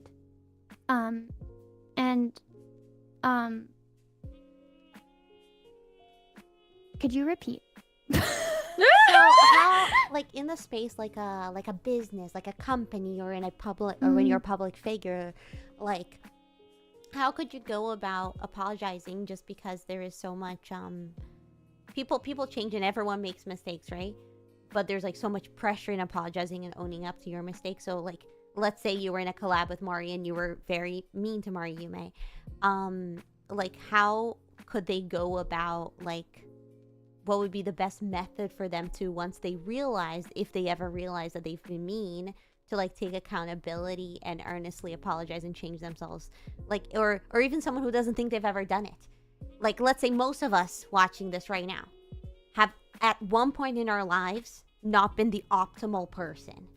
Like, how can we just in general be self-reflective about our actions, more self-aware about our flaws, and what is it, a recommended way to redeem yourself and earnestly apologize for those shortcomings? Or do you maybe recommend not apologizing at all and just going on with your life because it's so in the past that it's digging up things? Like, what do you think? It depends on the situation, right? And how the comfort level. Like if there is like, I think the best way to do it is in like a more private area, just because it is a private thing to apologize, right? It can be harder to do it where a bunch of people are watching because it can be nerve-wracking and can feel like threatened. And it's better. I feel like I think for everybody it means differently. Maybe for one person it means better if it's done in a public way, or maybe for someone else it means more if it's done personally. For me, an apology means more if it's done personally and recognized. Unless there's outside people, then I think that it should be acknowledged outside. But if it's just between two people, I think apologizing directly to someone allows them to be like, it creates space for the other person to respond in a way that doesn't make them feel like they have to accept it. The other person can respond when they want to. And I feel like it's more personal and it comes across better. But that's a personal thing. Maybe some people prefer it in a public space because they get more uncomfortable when other people's apologize. But I think it comes down to self-reflecting on yourself and what we talked about earlier. Being able to acknowledge your flaws, because sometimes it can be really hard, especially if you put yourself on a pedestal to be perfect. You're going to be defensive about yourself because you think that you need to be perfect at all times, and being able to recognize that you did something wrong is recognizing that you're not perfect. And so that can be really hard for people to do, and it takes a lot of strength, and it takes a lot of time to be able to develop that strength. And it takes them wanting to develop that strength too. I feel like that's probably the biggest theme that we've seen in like the entire episode today, even with like the overworking and like isolation. This is just the reoccurring thing. It's you have to actually want to do it in order to define change, in order to be that change. And again, it's a why do I have to be the bigger person? Sometimes it's not about being the bigger person. It's about wanting to bring around you the things that you deserve, but you have to really want that and go about doing it, because there's a difference between just wanting something and then going out and getting it. Yeah, and it to be able to do change is something that you really want to do. It has to be something that you want, and to do that you have to recognize that you did something wrong. And if you're unable to recognize you did something wrong, you're unable to change, because why would you change if you did nothing wrong? Wow. Man, see, honey, the wise words of wisdom. I feel like I grew a third brain cell from that one. I am the doggo of the wisdom pool. Yes, the one who's never been banned, who never does anything wrong, and I am not sussy at all. I am normal and say so. My mental health is off the charts, amazing and clear. I undiagnosed myself of all ADHD and everything else. And I'm also the most say-so and clean and normal and family-friendly if your family is filled with adults. Yep, that's about right. That's about right, Abby. Wow. I am adult family-friendly. I like that. I actually like that headline a lot. Okay. Well, I was one of those kids who was like an adult already as a kid, so I guess kids can watch Honey. I was one of the kids that was like, sitting with the parents going, oh, those kids nowadays. Am I right, Janet? I mean, oh my god. They put the noise canceling headphones on so whenever she opens her mouth. Oh no. I mean, hey, you know, honestly, that's okay, because now we don't have to worry about potentially questioning the contents of this stream, because, well, I don't know about you, Abby, but I saw that you had something pinned on the chat about doing like a little... I did. So, hi. First of all, welcome, Raid. Second, we decided to give some time at the end. Today is the debut of Extra Dose, but not every single episode of Extra Dose will necessarily be about mental health. We will announce the second episode of Extra Dose very soon, as in a few minutes. And there will be a range of topics, from comedy to performing to VTubing to anything. So today's a really good chance, since we have Honey, who is incredibly apt and smart about the topic of isolation and overworking and many others, that it's a perfect opportunity for you guys to send in your questions. So if you have any questions at all, no matter how goofy, no matter how silly, about helping yourself make friends or stay in touch with friends or overwork less or sometimes work more, it's just about anything about work-life balance at all, we are open to hearing about it. We have a Q&A open in chat right now. Yes. If you look at the pinned chat, you'll see it says like, please send any questions you have for Honey about isolation and overworking and more. You click on it, you click the little ask something. So ask something, and maybe Honey can we can answer a couple of them and stuff, because yeah, Honey. Okay. While chat's like coming up with some questions for us, do you want to hear about the mold story? Yeah. Okay. I always this is why people don't talk to me, and I'm okay with that. Like I've over my 4 years of doing VTubing stuff, I've kind of accepted that some people just will not like me. So I like to I do something similar to you, Honey, where I like to tell them something that's so like astronomically weird that if they don't vibe with me, then they're never going to vibe with me, because I am someone who always used to think I have to be perfect, and if I'm not perfect, I'm a bad person. Now I don't feel that way anymore, and that took a lot of inner self stuff. So now I do this where I tell them the mold story, where I have a problem with eating mold by accident. By accident. By accident. Okay. Okay, it was Don't by believe accident. that. And this is, do you ever have like a bag of mozzarella? Okay. Okay, so let's say you have a bag of shredded mozzarella, and it's like the low moisture type of thing where you can't have any moisture in like the bag. Well, did you know that when you open up a bag of cheese and you stick your hand inside, even if you had washed your hands, there's still like skin cells and particles like that are in your hand when you go to like touch that bag of cheese. So you're not actually supposed to reach in and grab the cheese and like pull it out. You're supposed to like open the bag and like pour the cheese out into something, because when you put your hand in there, you can potentially have mold start to develop. And What? People don't know that? no, people don't know that. I didn't know that. I didn't know that, okay? And I will tell you, cheese I put mozzarella cheese on something. I didn't realize halfway through until I saw green stuff, and I was like, what is this? And I was eating mold. That was just once, though? That's No! oh. It happened 3 times. 3. You know, honestly, your immune system is probably like so good. You know, Yeah. penicillin is made out of mold. I feel like you're both trying not to judge me right now. I feel like it's No, happening. that's normal. Sometimes it just takes 3 strikes till you die. I can't judge- and then I you couldn't- finally learn. I wouldn't judge you because I didn't know that. I would have done the exact same thing. So like honestly, I have no place to judge. And I feel like your immune system is better. You're actually stronger than me. I'm allergic to penicillin, and you're not. Wait, what? I go into anaphylactic shock, and you can just eat mold. Like you're so strong. Wait, hold on. So that's in wait, what kind of medicine is penicillin in again? An Antibiotic. antibiotic. You can't have antibiotic. No, just this one type. Oh. But honey, I'm glad you're not like Mari, so it didn't take you 3 times to learn that you would die. Honestly, you live and you learn, and sometimes it takes quite a bit of learning. Has anyone answered any questions yet? We have And sometimes it takes a bit of... Okay, wait. Before we answer that, I would like to say that... What is intelligence? Well, intelligence is your ability to learn from experiences, right? And sometimes for people, it takes a bit more experiences to learn. For Mari, it takes 3. It's true. I'm a 3er. It does take me 3 times to actually get something. I don't know if it's the ADHD That's pretty good, or actually. it's being a cat girl, but yeah. I feel like that's the marketing things you have to see something 5 times before you like actually like pay attention to it. So 3 times is actually like beating the average.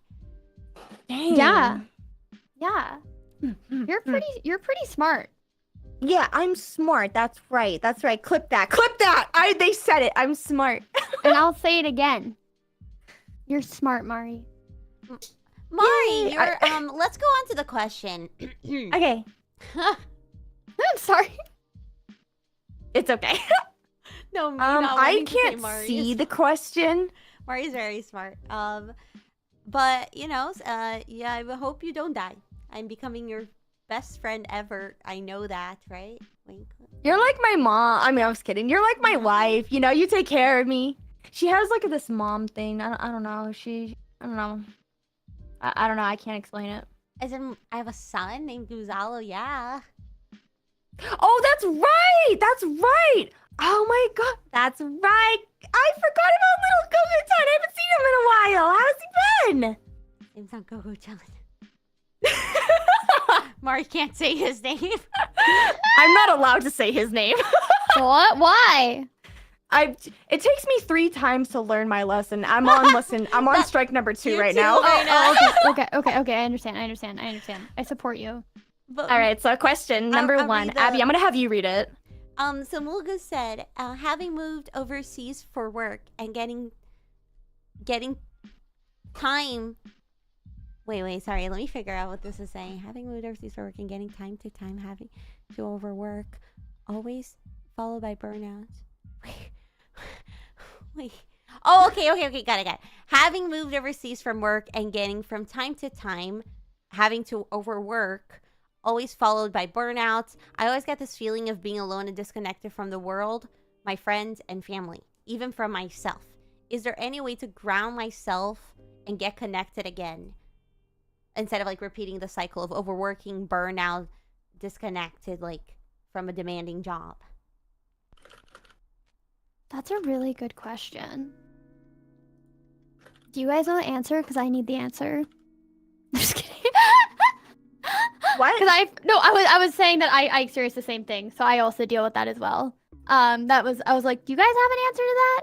But no, I feel like a lot of it is with that it is like that disconnect and that constantly being on the run and constantly being on the go, and so you're constantly like being disconnected to your body. And I feel like self-care and having time to spend with yourself to get in tune with yourself, be that through meditations or having a long bath or what that is really important. You need to schedule your own self-care as well as on top of taking care of the things around you. Because at the end of the day, if you don't do self-care, your body's going to make you do self-care because you will burn out. Your body can only run for so long before it fails and you have to like collapse and not be able to do any all the things that you want to do anymore. So you either schedule it in and you plan time so it doesn't interrupt your work, or it interrupts your work and you're forced to do it because you didn't schedule it in. So it's kind of either way you'll end up having to do self-care. So you might as well do it when you're in control of it. Like having that breakdown on Tuesdays. Yeah, schedule it in. That could be because I know Mohu's job is particularly demanding.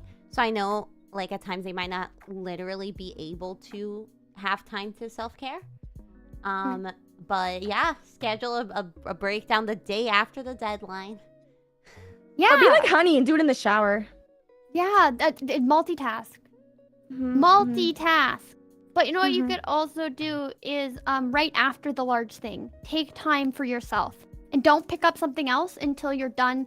You feel refreshed and revitalized, and then move on to the next thing. But make sure you take time to de-stress after you finish the large thing, and especially to like celebrate that it's done, or else your brain is going to stop developing, like creating like happy chemicals when you complete a large thing, because it's not going to be used to like that it's something done or something to be happy about. True. But if you train your brain to be happy about it, it will create those chemicals. Oh my god, that was really that. Yay! I like that was really that really was good for me to hear. No, that's so interesting. It's like that. Do you know that phrase where it's not about the finish line, it's about like the journey?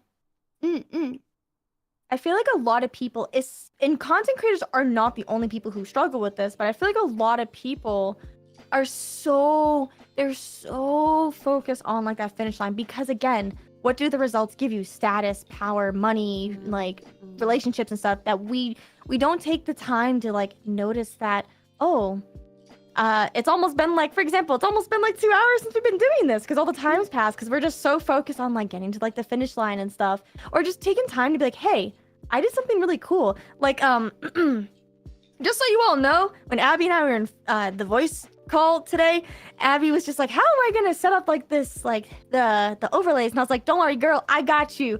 And I drew some assets on here for today's stream that you're all seeing. And normally I would just do this so and then, fast and good. There's so much better than what we had. But here's the thing, I normally would just be like, no, I don't want to be credited, like it doesn't matter, let's just move on to the next thing. Like I never gave myself time to be like, yeah, I did that. And that's like, I did something for once. Yeah, I look at my... She's like, this isn't great. Let me... I was like, because I took forever trying to find something so it wasn't perfect. And yeah, it was amazing. It was awesome. Yeah, and I was like, it's not that good. I'll fix it. And Abby's like, no, it's perfect. No, it's she fine. kept saying, she's like, we'll change it It's next amazing. time. It's okay. So Yep. I think it's really important to celebrate your successes, or else your brain won't be able to know when you did something good and that you completed something. And it's important to take a break and pause and reflect on what you did right and what went well, because then you can also learn from it as well, right? Otherwise, you're just constantly living in like a state of fight or fight, just run, run, run, go, go, go constantly, and you just burn out, and you're not being able to appreciate what you have behind. And even if you get to your goals, a lot of the times, especially as a content creator, that goal post moves again. You're never enough. You're always going to be comparing. You're always going to be move on, move on, move on. So if you don't take the time to appreciate the things that you have succeeded, you're never going to. I liked that. That was really, really, really helpful. We have one second question by Dal F. What do you do when you're forced to work with a group of people you know to be unreliable? As friends, they're good people and fine to hang out with, but during work, they cause you stress, and that could be probably pretty applicable in the like content space as well. But in any Or even like school with the group projects, there's always that one person who doesn't do anything but takes all the credit. Like, you know, I was the one who did all the work always. And I was the one who took all the credit. I mean, I'm just kidding. For me, this is a hard question to answer, because like what I do is I just assume no one's gonna do the work, and I just do everything. But I don't know if that's healthy. I think you should also, it depends on the situation. Like if it's going to impact you with like a grade, it makes sense. But if it's just like a work thing, then that's on them to complete that. You did your part. That's all you can do, right? So it depends on like the situation and what you're trying to do. And That's hard though. Like I've definitely for like, especially work, where you know someone is slacking and not doing their job, but unfortunately, like, especially, you know, since I make drinks, customers don't care. They don't care that one person's slacking off. They expect you to do your job, and they're gonna take it out on you, and you're the one getting screamed at because somebody else just doesn't care about their job. True. Yeah, so it's really hard. That's a very hard question to answer, because it depends on the situation. Sometimes you do just need to pick back up, but it's also important to understand your worth and understand if you're doing that constantly for those people, then maybe some things need to be discussed. And like if it's your job, then maybe like you need to be like, I need to get a raise. True. Oh, smart. Get that bag. Get that bag. Yeah. It's true. Yeah, no, that makes sense. Wow. That was an interesting question. Okay. We have one from Munchmeister as well, which is so like that whole vibe check question thing. How does someone figure out their own way of vibe checking people you meet? Oh, well, that is what a good question. I love the question is not how do I make sure I pass their vibe check? It's how do I have a vibe check of my own? I love that. So what do you do if you don't know what kind of people crowd you really belong with?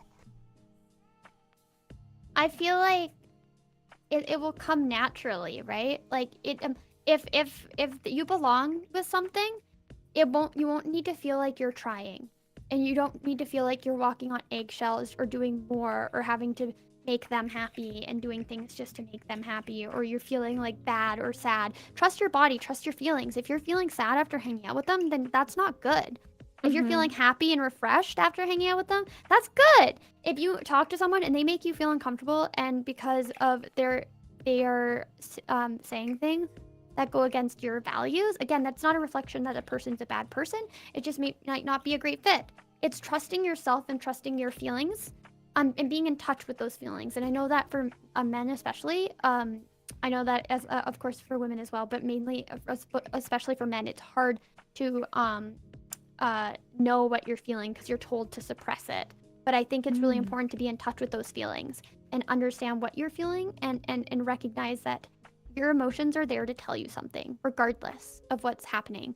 Your emotions tell you if you're stressed, that it gives you energy to complete a task.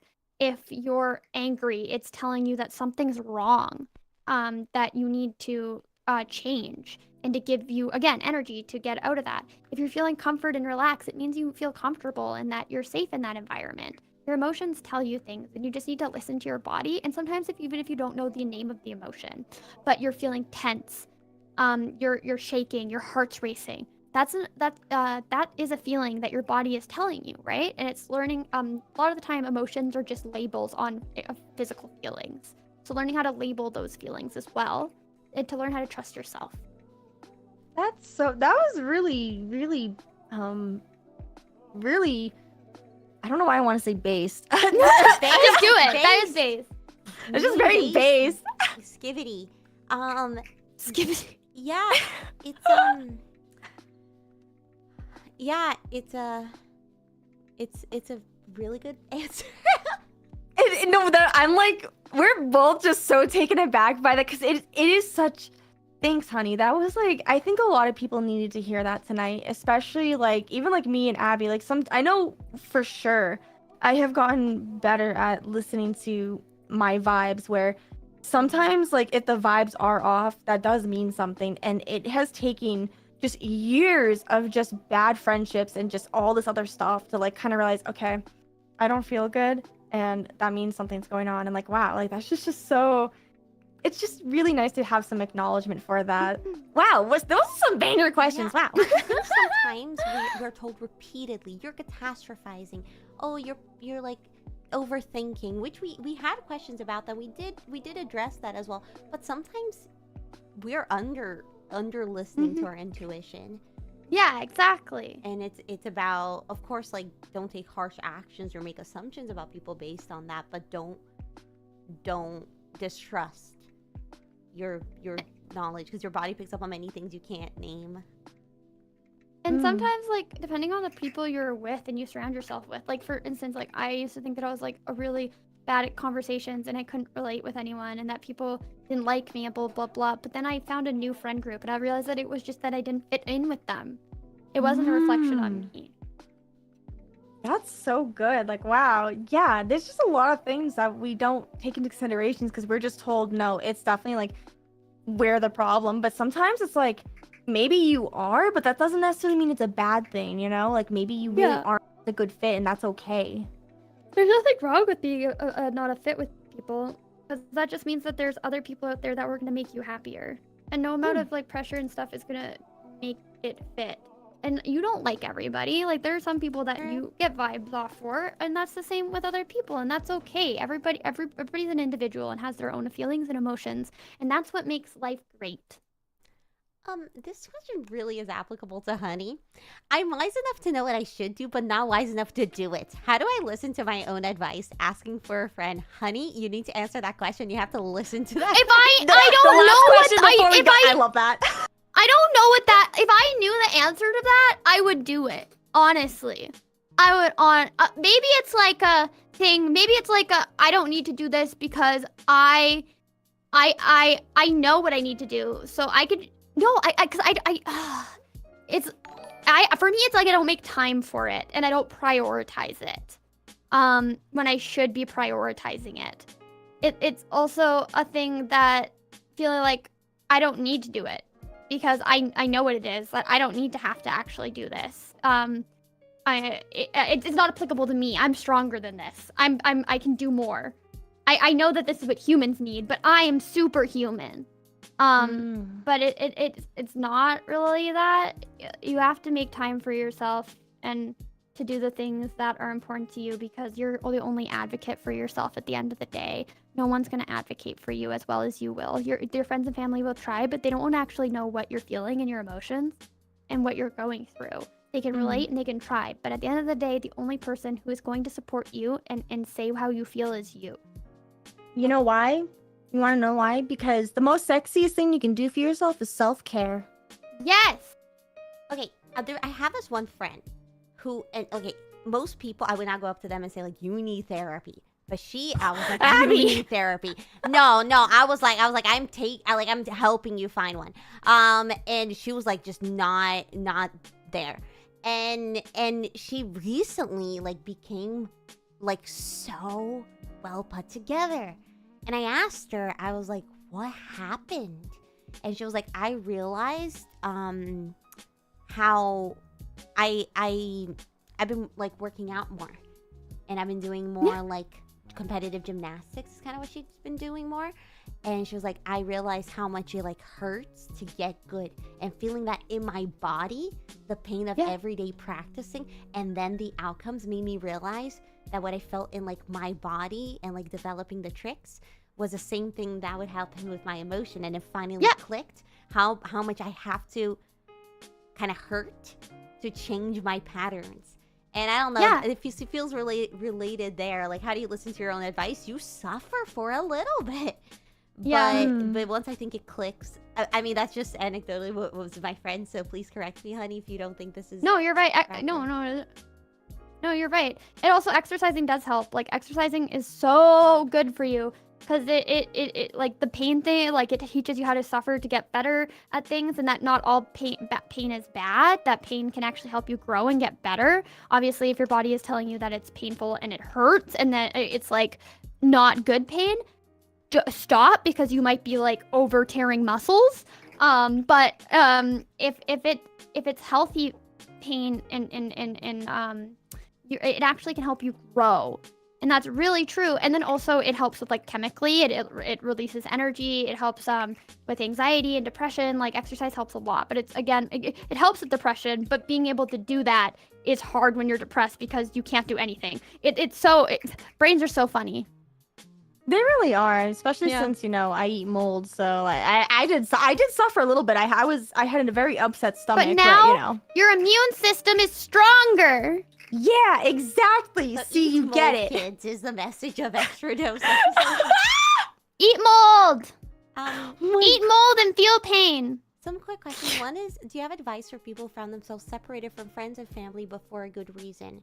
Like, for instance, they're not bad people, but they can't give you the emotional support you need, or any other reason that, or with anyone, like you're separated, but it was the right thing.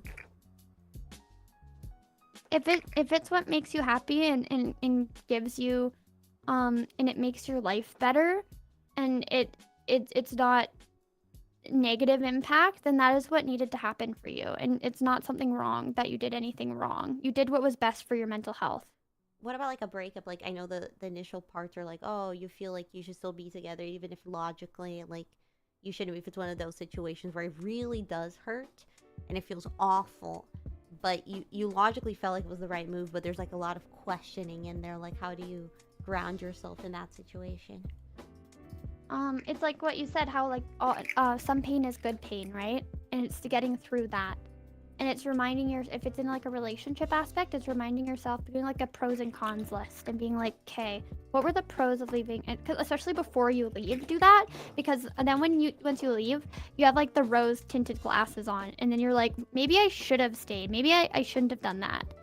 And so like it's kind of like remembering the reasons and remembering that it's best for both people involved, and remembering that you're doing what, although it hurts now, it's going to feel better later on, because your brain is just our brains, we're creatures of habit. We love habits because they make us feel safe. And when we're in a habit, let's say you're driving home from work, you don't really remember the ride home from work unless something different happens, and then it sticks out in your brain, because it's the same thing over and over again, and our brains don't have enough space in it to remember everything that happened all the time. So when new things happen or scary things happen, our brains remember it, and everything is new and scary, right? And so it's taking time to adjust to those changes until it becomes your new normal. Wow. Wow. That makes so much more sense, man. That was a really, really good answer. Yeah. Wow, those were all really amazing questions. Thank you, everybody, for asking all of those. Like, I There's feel one like... final question. Okay, and because that I is- can't see the question, so It's I very was like, much I don't about know. content. It's a very content-related question, but it does apply. Ooh, And I okay. think a lot of people might feel this feeling in their different circumstances. But the question is, how do you deal with post-stream silence and loneliness? What's post-stream silence? Yeah. Like, you end the stream and you're like, oh, well, now that all that social interaction is gone, and now I gotta do like other work, and like, you might either one feel like Oh! you failed at the stream, or to just feel lonely after you just lose all that social interaction. Wait, you mean people don't just turn off their computers and then just be like, okay, I'm done? Wait, that's like a... I go to sleep right after stream. Is this just our ADHD, honey? Like, I'm Yeah, like, wait, I'm like, what? I'm done. Like I go on my community after stream, like in my Discord, and chat with the people, because a lot of them normally go in there and they talk about like, oh, that was fun, blah blah blah. Like, that's a way to avoid the silence, because then there's still people in there. talking, and chatting with them can really help, or tweeting, or messaging friends. But normally I'm like Mari, I just turn it off and then go to sleep. My question's like, okay,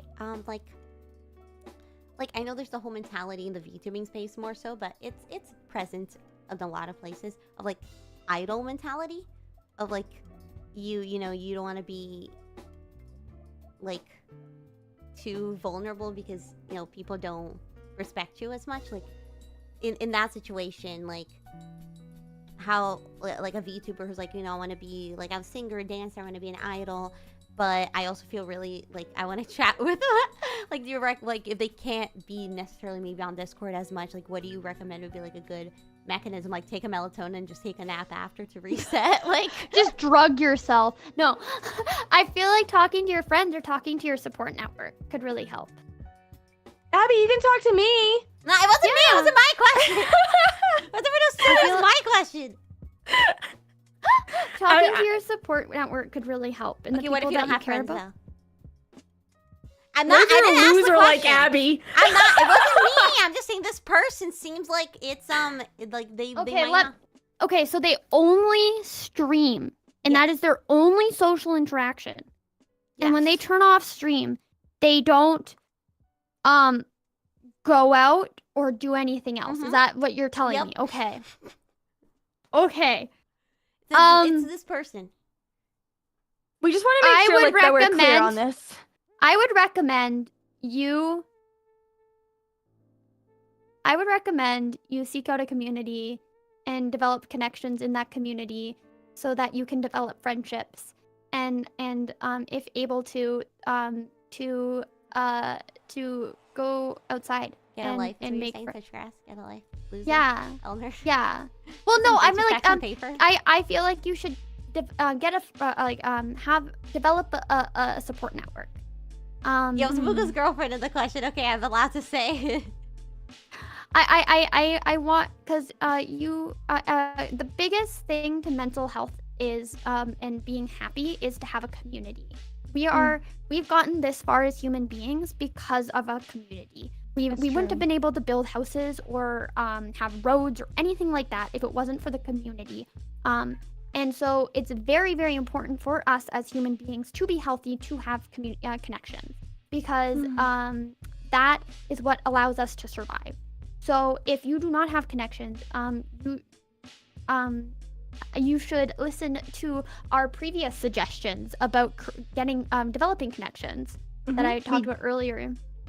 Yes, earlier in this video, which we will be definitely timestamping, so that way, because I'm sure some people probably haven't heard that segment yet. So yeah, we'll definitely be timestamping all of that. Because yeah, you're right. Like that makes a lot of sense. Just like how Abby and I are gonna have to talk after stream. You know, I have a lot of questions for her. But you guys should celebrate that you guys did your first episode of your late night show. You should celebrate it. Yes, that's true. Thanks, honey, for doing this for the first time with us. It's not like we definitely did anything like this before or anything like that. Like, thank you so much. Thank you. With Well, us. honey was officially that we tried this out 6 months ago. We had an idea. We're like, we want to do this. Let's try one episode with honey. And it was super fun. We love doing it. So 6 months later, 6 months of prep later, we will be doing this monthly. And honey, we decided to bring her back. 6 monthly. No, now it'll be every month. Quarterly? Woman? Quarterly. Yes, I would give you a quarter for pay every time you come on. Wait, is No, this every 6 month a quarter? No, that's not quarterly. I think it's sorry, half I a don't- year. What would you say that? That's not like quarter. You're like, 3 months? 3 months, yeah. I don't know. Listen, we don't understand time here, so it doesn't even matter anyway. I don't know math. You're time blind, aren't you? I'm time Yeah. blind. Abby asked me earlier, she's like, do I sound bad? And I was like, I think I have like an audio processing disorder because people ask me this and I'm like, you sound fine. And I have no idea. But then I was like, I guess you sound kind of metallic-y. For fixing my mic settings. And I was like, I don't know that's just how to how say Abby this. sounds. She just sounds like that. I'm an AI. You didn't know. Oh my god. Someone Well. just did an AI of Abby's voice from her debut stream, and then they just have like an AI bot doing all the rest. I've only ever streamed once, but I'm really good at coding, so. Yeah. She knows too much. Honey knows too much. Honey knows too much. You have Well, to put me out. thank you, Honey, for coming on. We really appreciate it, guys. Can we have a round of applause for Honeykin here? Honey, would you mind promoting what you've... Also, guys, keep the round of applause going. Yeah. Oh, I can hear it. I can hear it. But would you mind promoting what are you going to be doing until your Twitch comeback? Or are you just going to be taking some time for yourself and slowly planning that big comeback from your ban? I don't know. What should I do? That's a really good question. I think I'm going to go on YouTube and do some Ring Fit all next week. Just do because I owe squats. So I need to do that. But then people are telling me that I should just take it as a vacation. I'm not sure. I'm trying to weigh the pros and cons. You should write a book. You should write a children's book about mental health during your hiatus. That's my pitch. So Goozall. Oh my god, I will. I'll write a children's book introducing children to VTubers. Oh yes. That's what I'm gonna be doing. No, I think I'll stream on YouTube. So please go subscribe to me on YouTube. I haven't streamed on there in a while because of the reasons that we discussed earlier about being stressed and having so much to do. But I am going to be streaming on there now because I have no other choice. For now, yeah. Don't worry, we have your link in the bio, so if anyone wants to go follow Honey, they definitely can. Thank you so much for hanging out with us. So, and well, you know, I can't wait for you to have your major comeback. Not literally, but you know what I mean. Say so. I'm normal and say so. We'll So clip say this so. and send this to Twitch. It is evidence. It's evident. You know what? You should, because in their email they were like what they said. They said that hello, Hanakin. Twitch is committed to keeping our community safe for everyone. As part of that, we require all users to ensure that everything shared abides with Twitch terms of service. I keep things safe. I'm so safe. Well, honestly, Anyway, though, this stream is a really good example of how much you really do keep. I always say, like, what matters more is not how you appear, but it's like how you are. And you really are someone who's super mindful about people's well-being and safety. So thank you, Honey, for being here. Can we have a final round of applause for Honey? Thanks, Honey. Thank you. Bye-bye, But don't go Honey. anywhere yet. You have a good night, honey. No, you are more than welcome. You're all done. I don't want Chow to leave just yet because Abby and I still have a couple of things we want to say. Okay. I will head out because I am hungry. But thank you guys for having me. Bye. Well, like we said, don't go anywhere, chat. We're not done with you yet, all right? Listen up. We have a couple of things that we wanted to announce ourselves as this being, well, Abby, I'm just really happy that this is like our first episode. Like, we're just like a little hug and just, yeah. Yeah. Thanks. Don't worry about what my tail's doing. Don't worry about that. Don't worry about the smell either. Anyway, I'm a good fan. We are super excited to get this journey started. Mari and I really love doing this. It was so much fun, and it's such a cool project we believe in. So we already have a lineup for the next few months, and we were able to get someone for next show. That is so exciting. Yes. Oh my. Okay. Our next show will be May 4th. Yes. And drum roll, please. We will be having... Oh, wait, let me... I'm gonna cut to this. We will be having a writer from Impractical Jokers on here! Yes! Dude, I am so freaking excited. Like, it's gonna be so cool. Like, I know Abby and I have a lot of projects that are coming up this year. We have been working on this show for months. I kid you not, like months. And just the fact that we have like the entire lineup and this, I'm just so excited. It's gonna be so cool. We are so excited. We have the coolest people coming on. Next month, we will be talking about, writing in comedy, the hardships of, so many comedians are, depressed, and it's very similar to VTubing. It takes a lot out of you. And we'll be talking about Yeah, we'll be talking about just the behind the scenes of Impractical Jokers and just being a professional comedian. I know I have much to learn about that, but it's just a super interesting topic that it's very, very rare to hear about. Maybe they'll teach me how to be funny finally. So like I'm looking forward to this. I'm gonna be honest. I feel like this writer could give us some cool tips on how to be funny. Maybe we should bring him on another time to just give tips on how to be funny. Honestly. Ooh, that'd be good. Which means if you want to know how to be funny, or if there's any questions you want us to ask during the show, make sure you one, subscribe to the channel and hang out on the community posts that both Abby and I will do when we fill out our little Google form sheet. So you can ask some questions, because that's where we pulled a lot of these questions from earlier. Besides the live Q&A, we got them when we had put out that Google form. So you definitely want to keep an eye out for that by having notifications turned on. And yeah, looking forward to May 4th.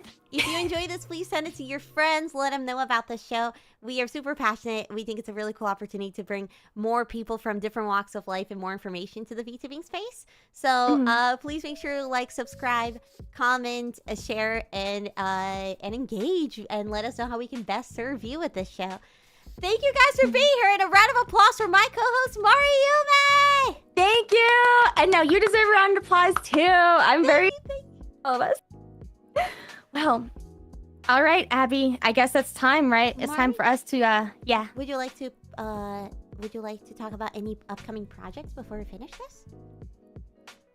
Oh, that's right. We're not finished yet now, are we? Yeah, that's right. Actually, interestingly enough, I started doing a little fun side project where, kind of going on about how, like, we did this late night show to introduce other people into like the VTubing scene and kind of like get to know more about like other people in different job fields and professions, right? Well, I have a little side project on my channel where I talk to specifically just VTubers about our virtual life behind kind of like the scenes of being a virtual content creator, called My Virtual Life. And on, I think it's a Tuesday, what April 2nd. April 2nd is Tuesday. Yes. On April 2nd, I am going to be having a conversation with a VTuber who only has, right now, exactly 365 days left to live. She'll be graduating next year, March 30th, 2025, and we're going to talk to her about that because I find that very interesting. Yeah, it's such a cool concept. I was asking her about it earlier on. I have so many questions. I will also be asking those questions to figure out what the heck is going on, since, you know, I got time blindness too, so I'm very curious about this concept. No, it's really cool concept. So please make sure to be there on Tuesday. What time it is, do you know yet? 5 p.m. PST. 5 p.m. PST or 8 p.m. EST or 10 p.m. Brazil if you're in Brazil. And wait, same time as this started? No, an hour later. And I will also, as you guys know from the community, I will be doing my son's debut on Monday at 7 p.m. Eastern Standard Time. Guzalo will be debuting. It is an April Fool's project, yes, but also it is not a joke. There will be, in fact, a debut. So after the stream, we will be reading onto his BGM, which will be coming out today as one of the Hype Up events. It is also a really cool tool that you guys can use, because sometimes listening to streamers while you work is super nice, yes, but it can be distracting. So I was hoping that this BGM could be something I always listen, and you'll know exactly who. Look, I always listen to VTuber BGMs while I'm working, and it's super calming to me. So I was hoping it could also be a cool thing that you guys can use. I have been listening to this BGM for like a month already because I've had it for a while while I work. So hopefully you guys can as well. I can't wait to listen to it. I can't wait. All right, let's get them up, boys. I'm ready. I'm ready. And thank you guys. Another round of applause for Mari. And Abby, thank you so much for hanging out with us. And, well, thank you for watching Extra Dose. And see you next time.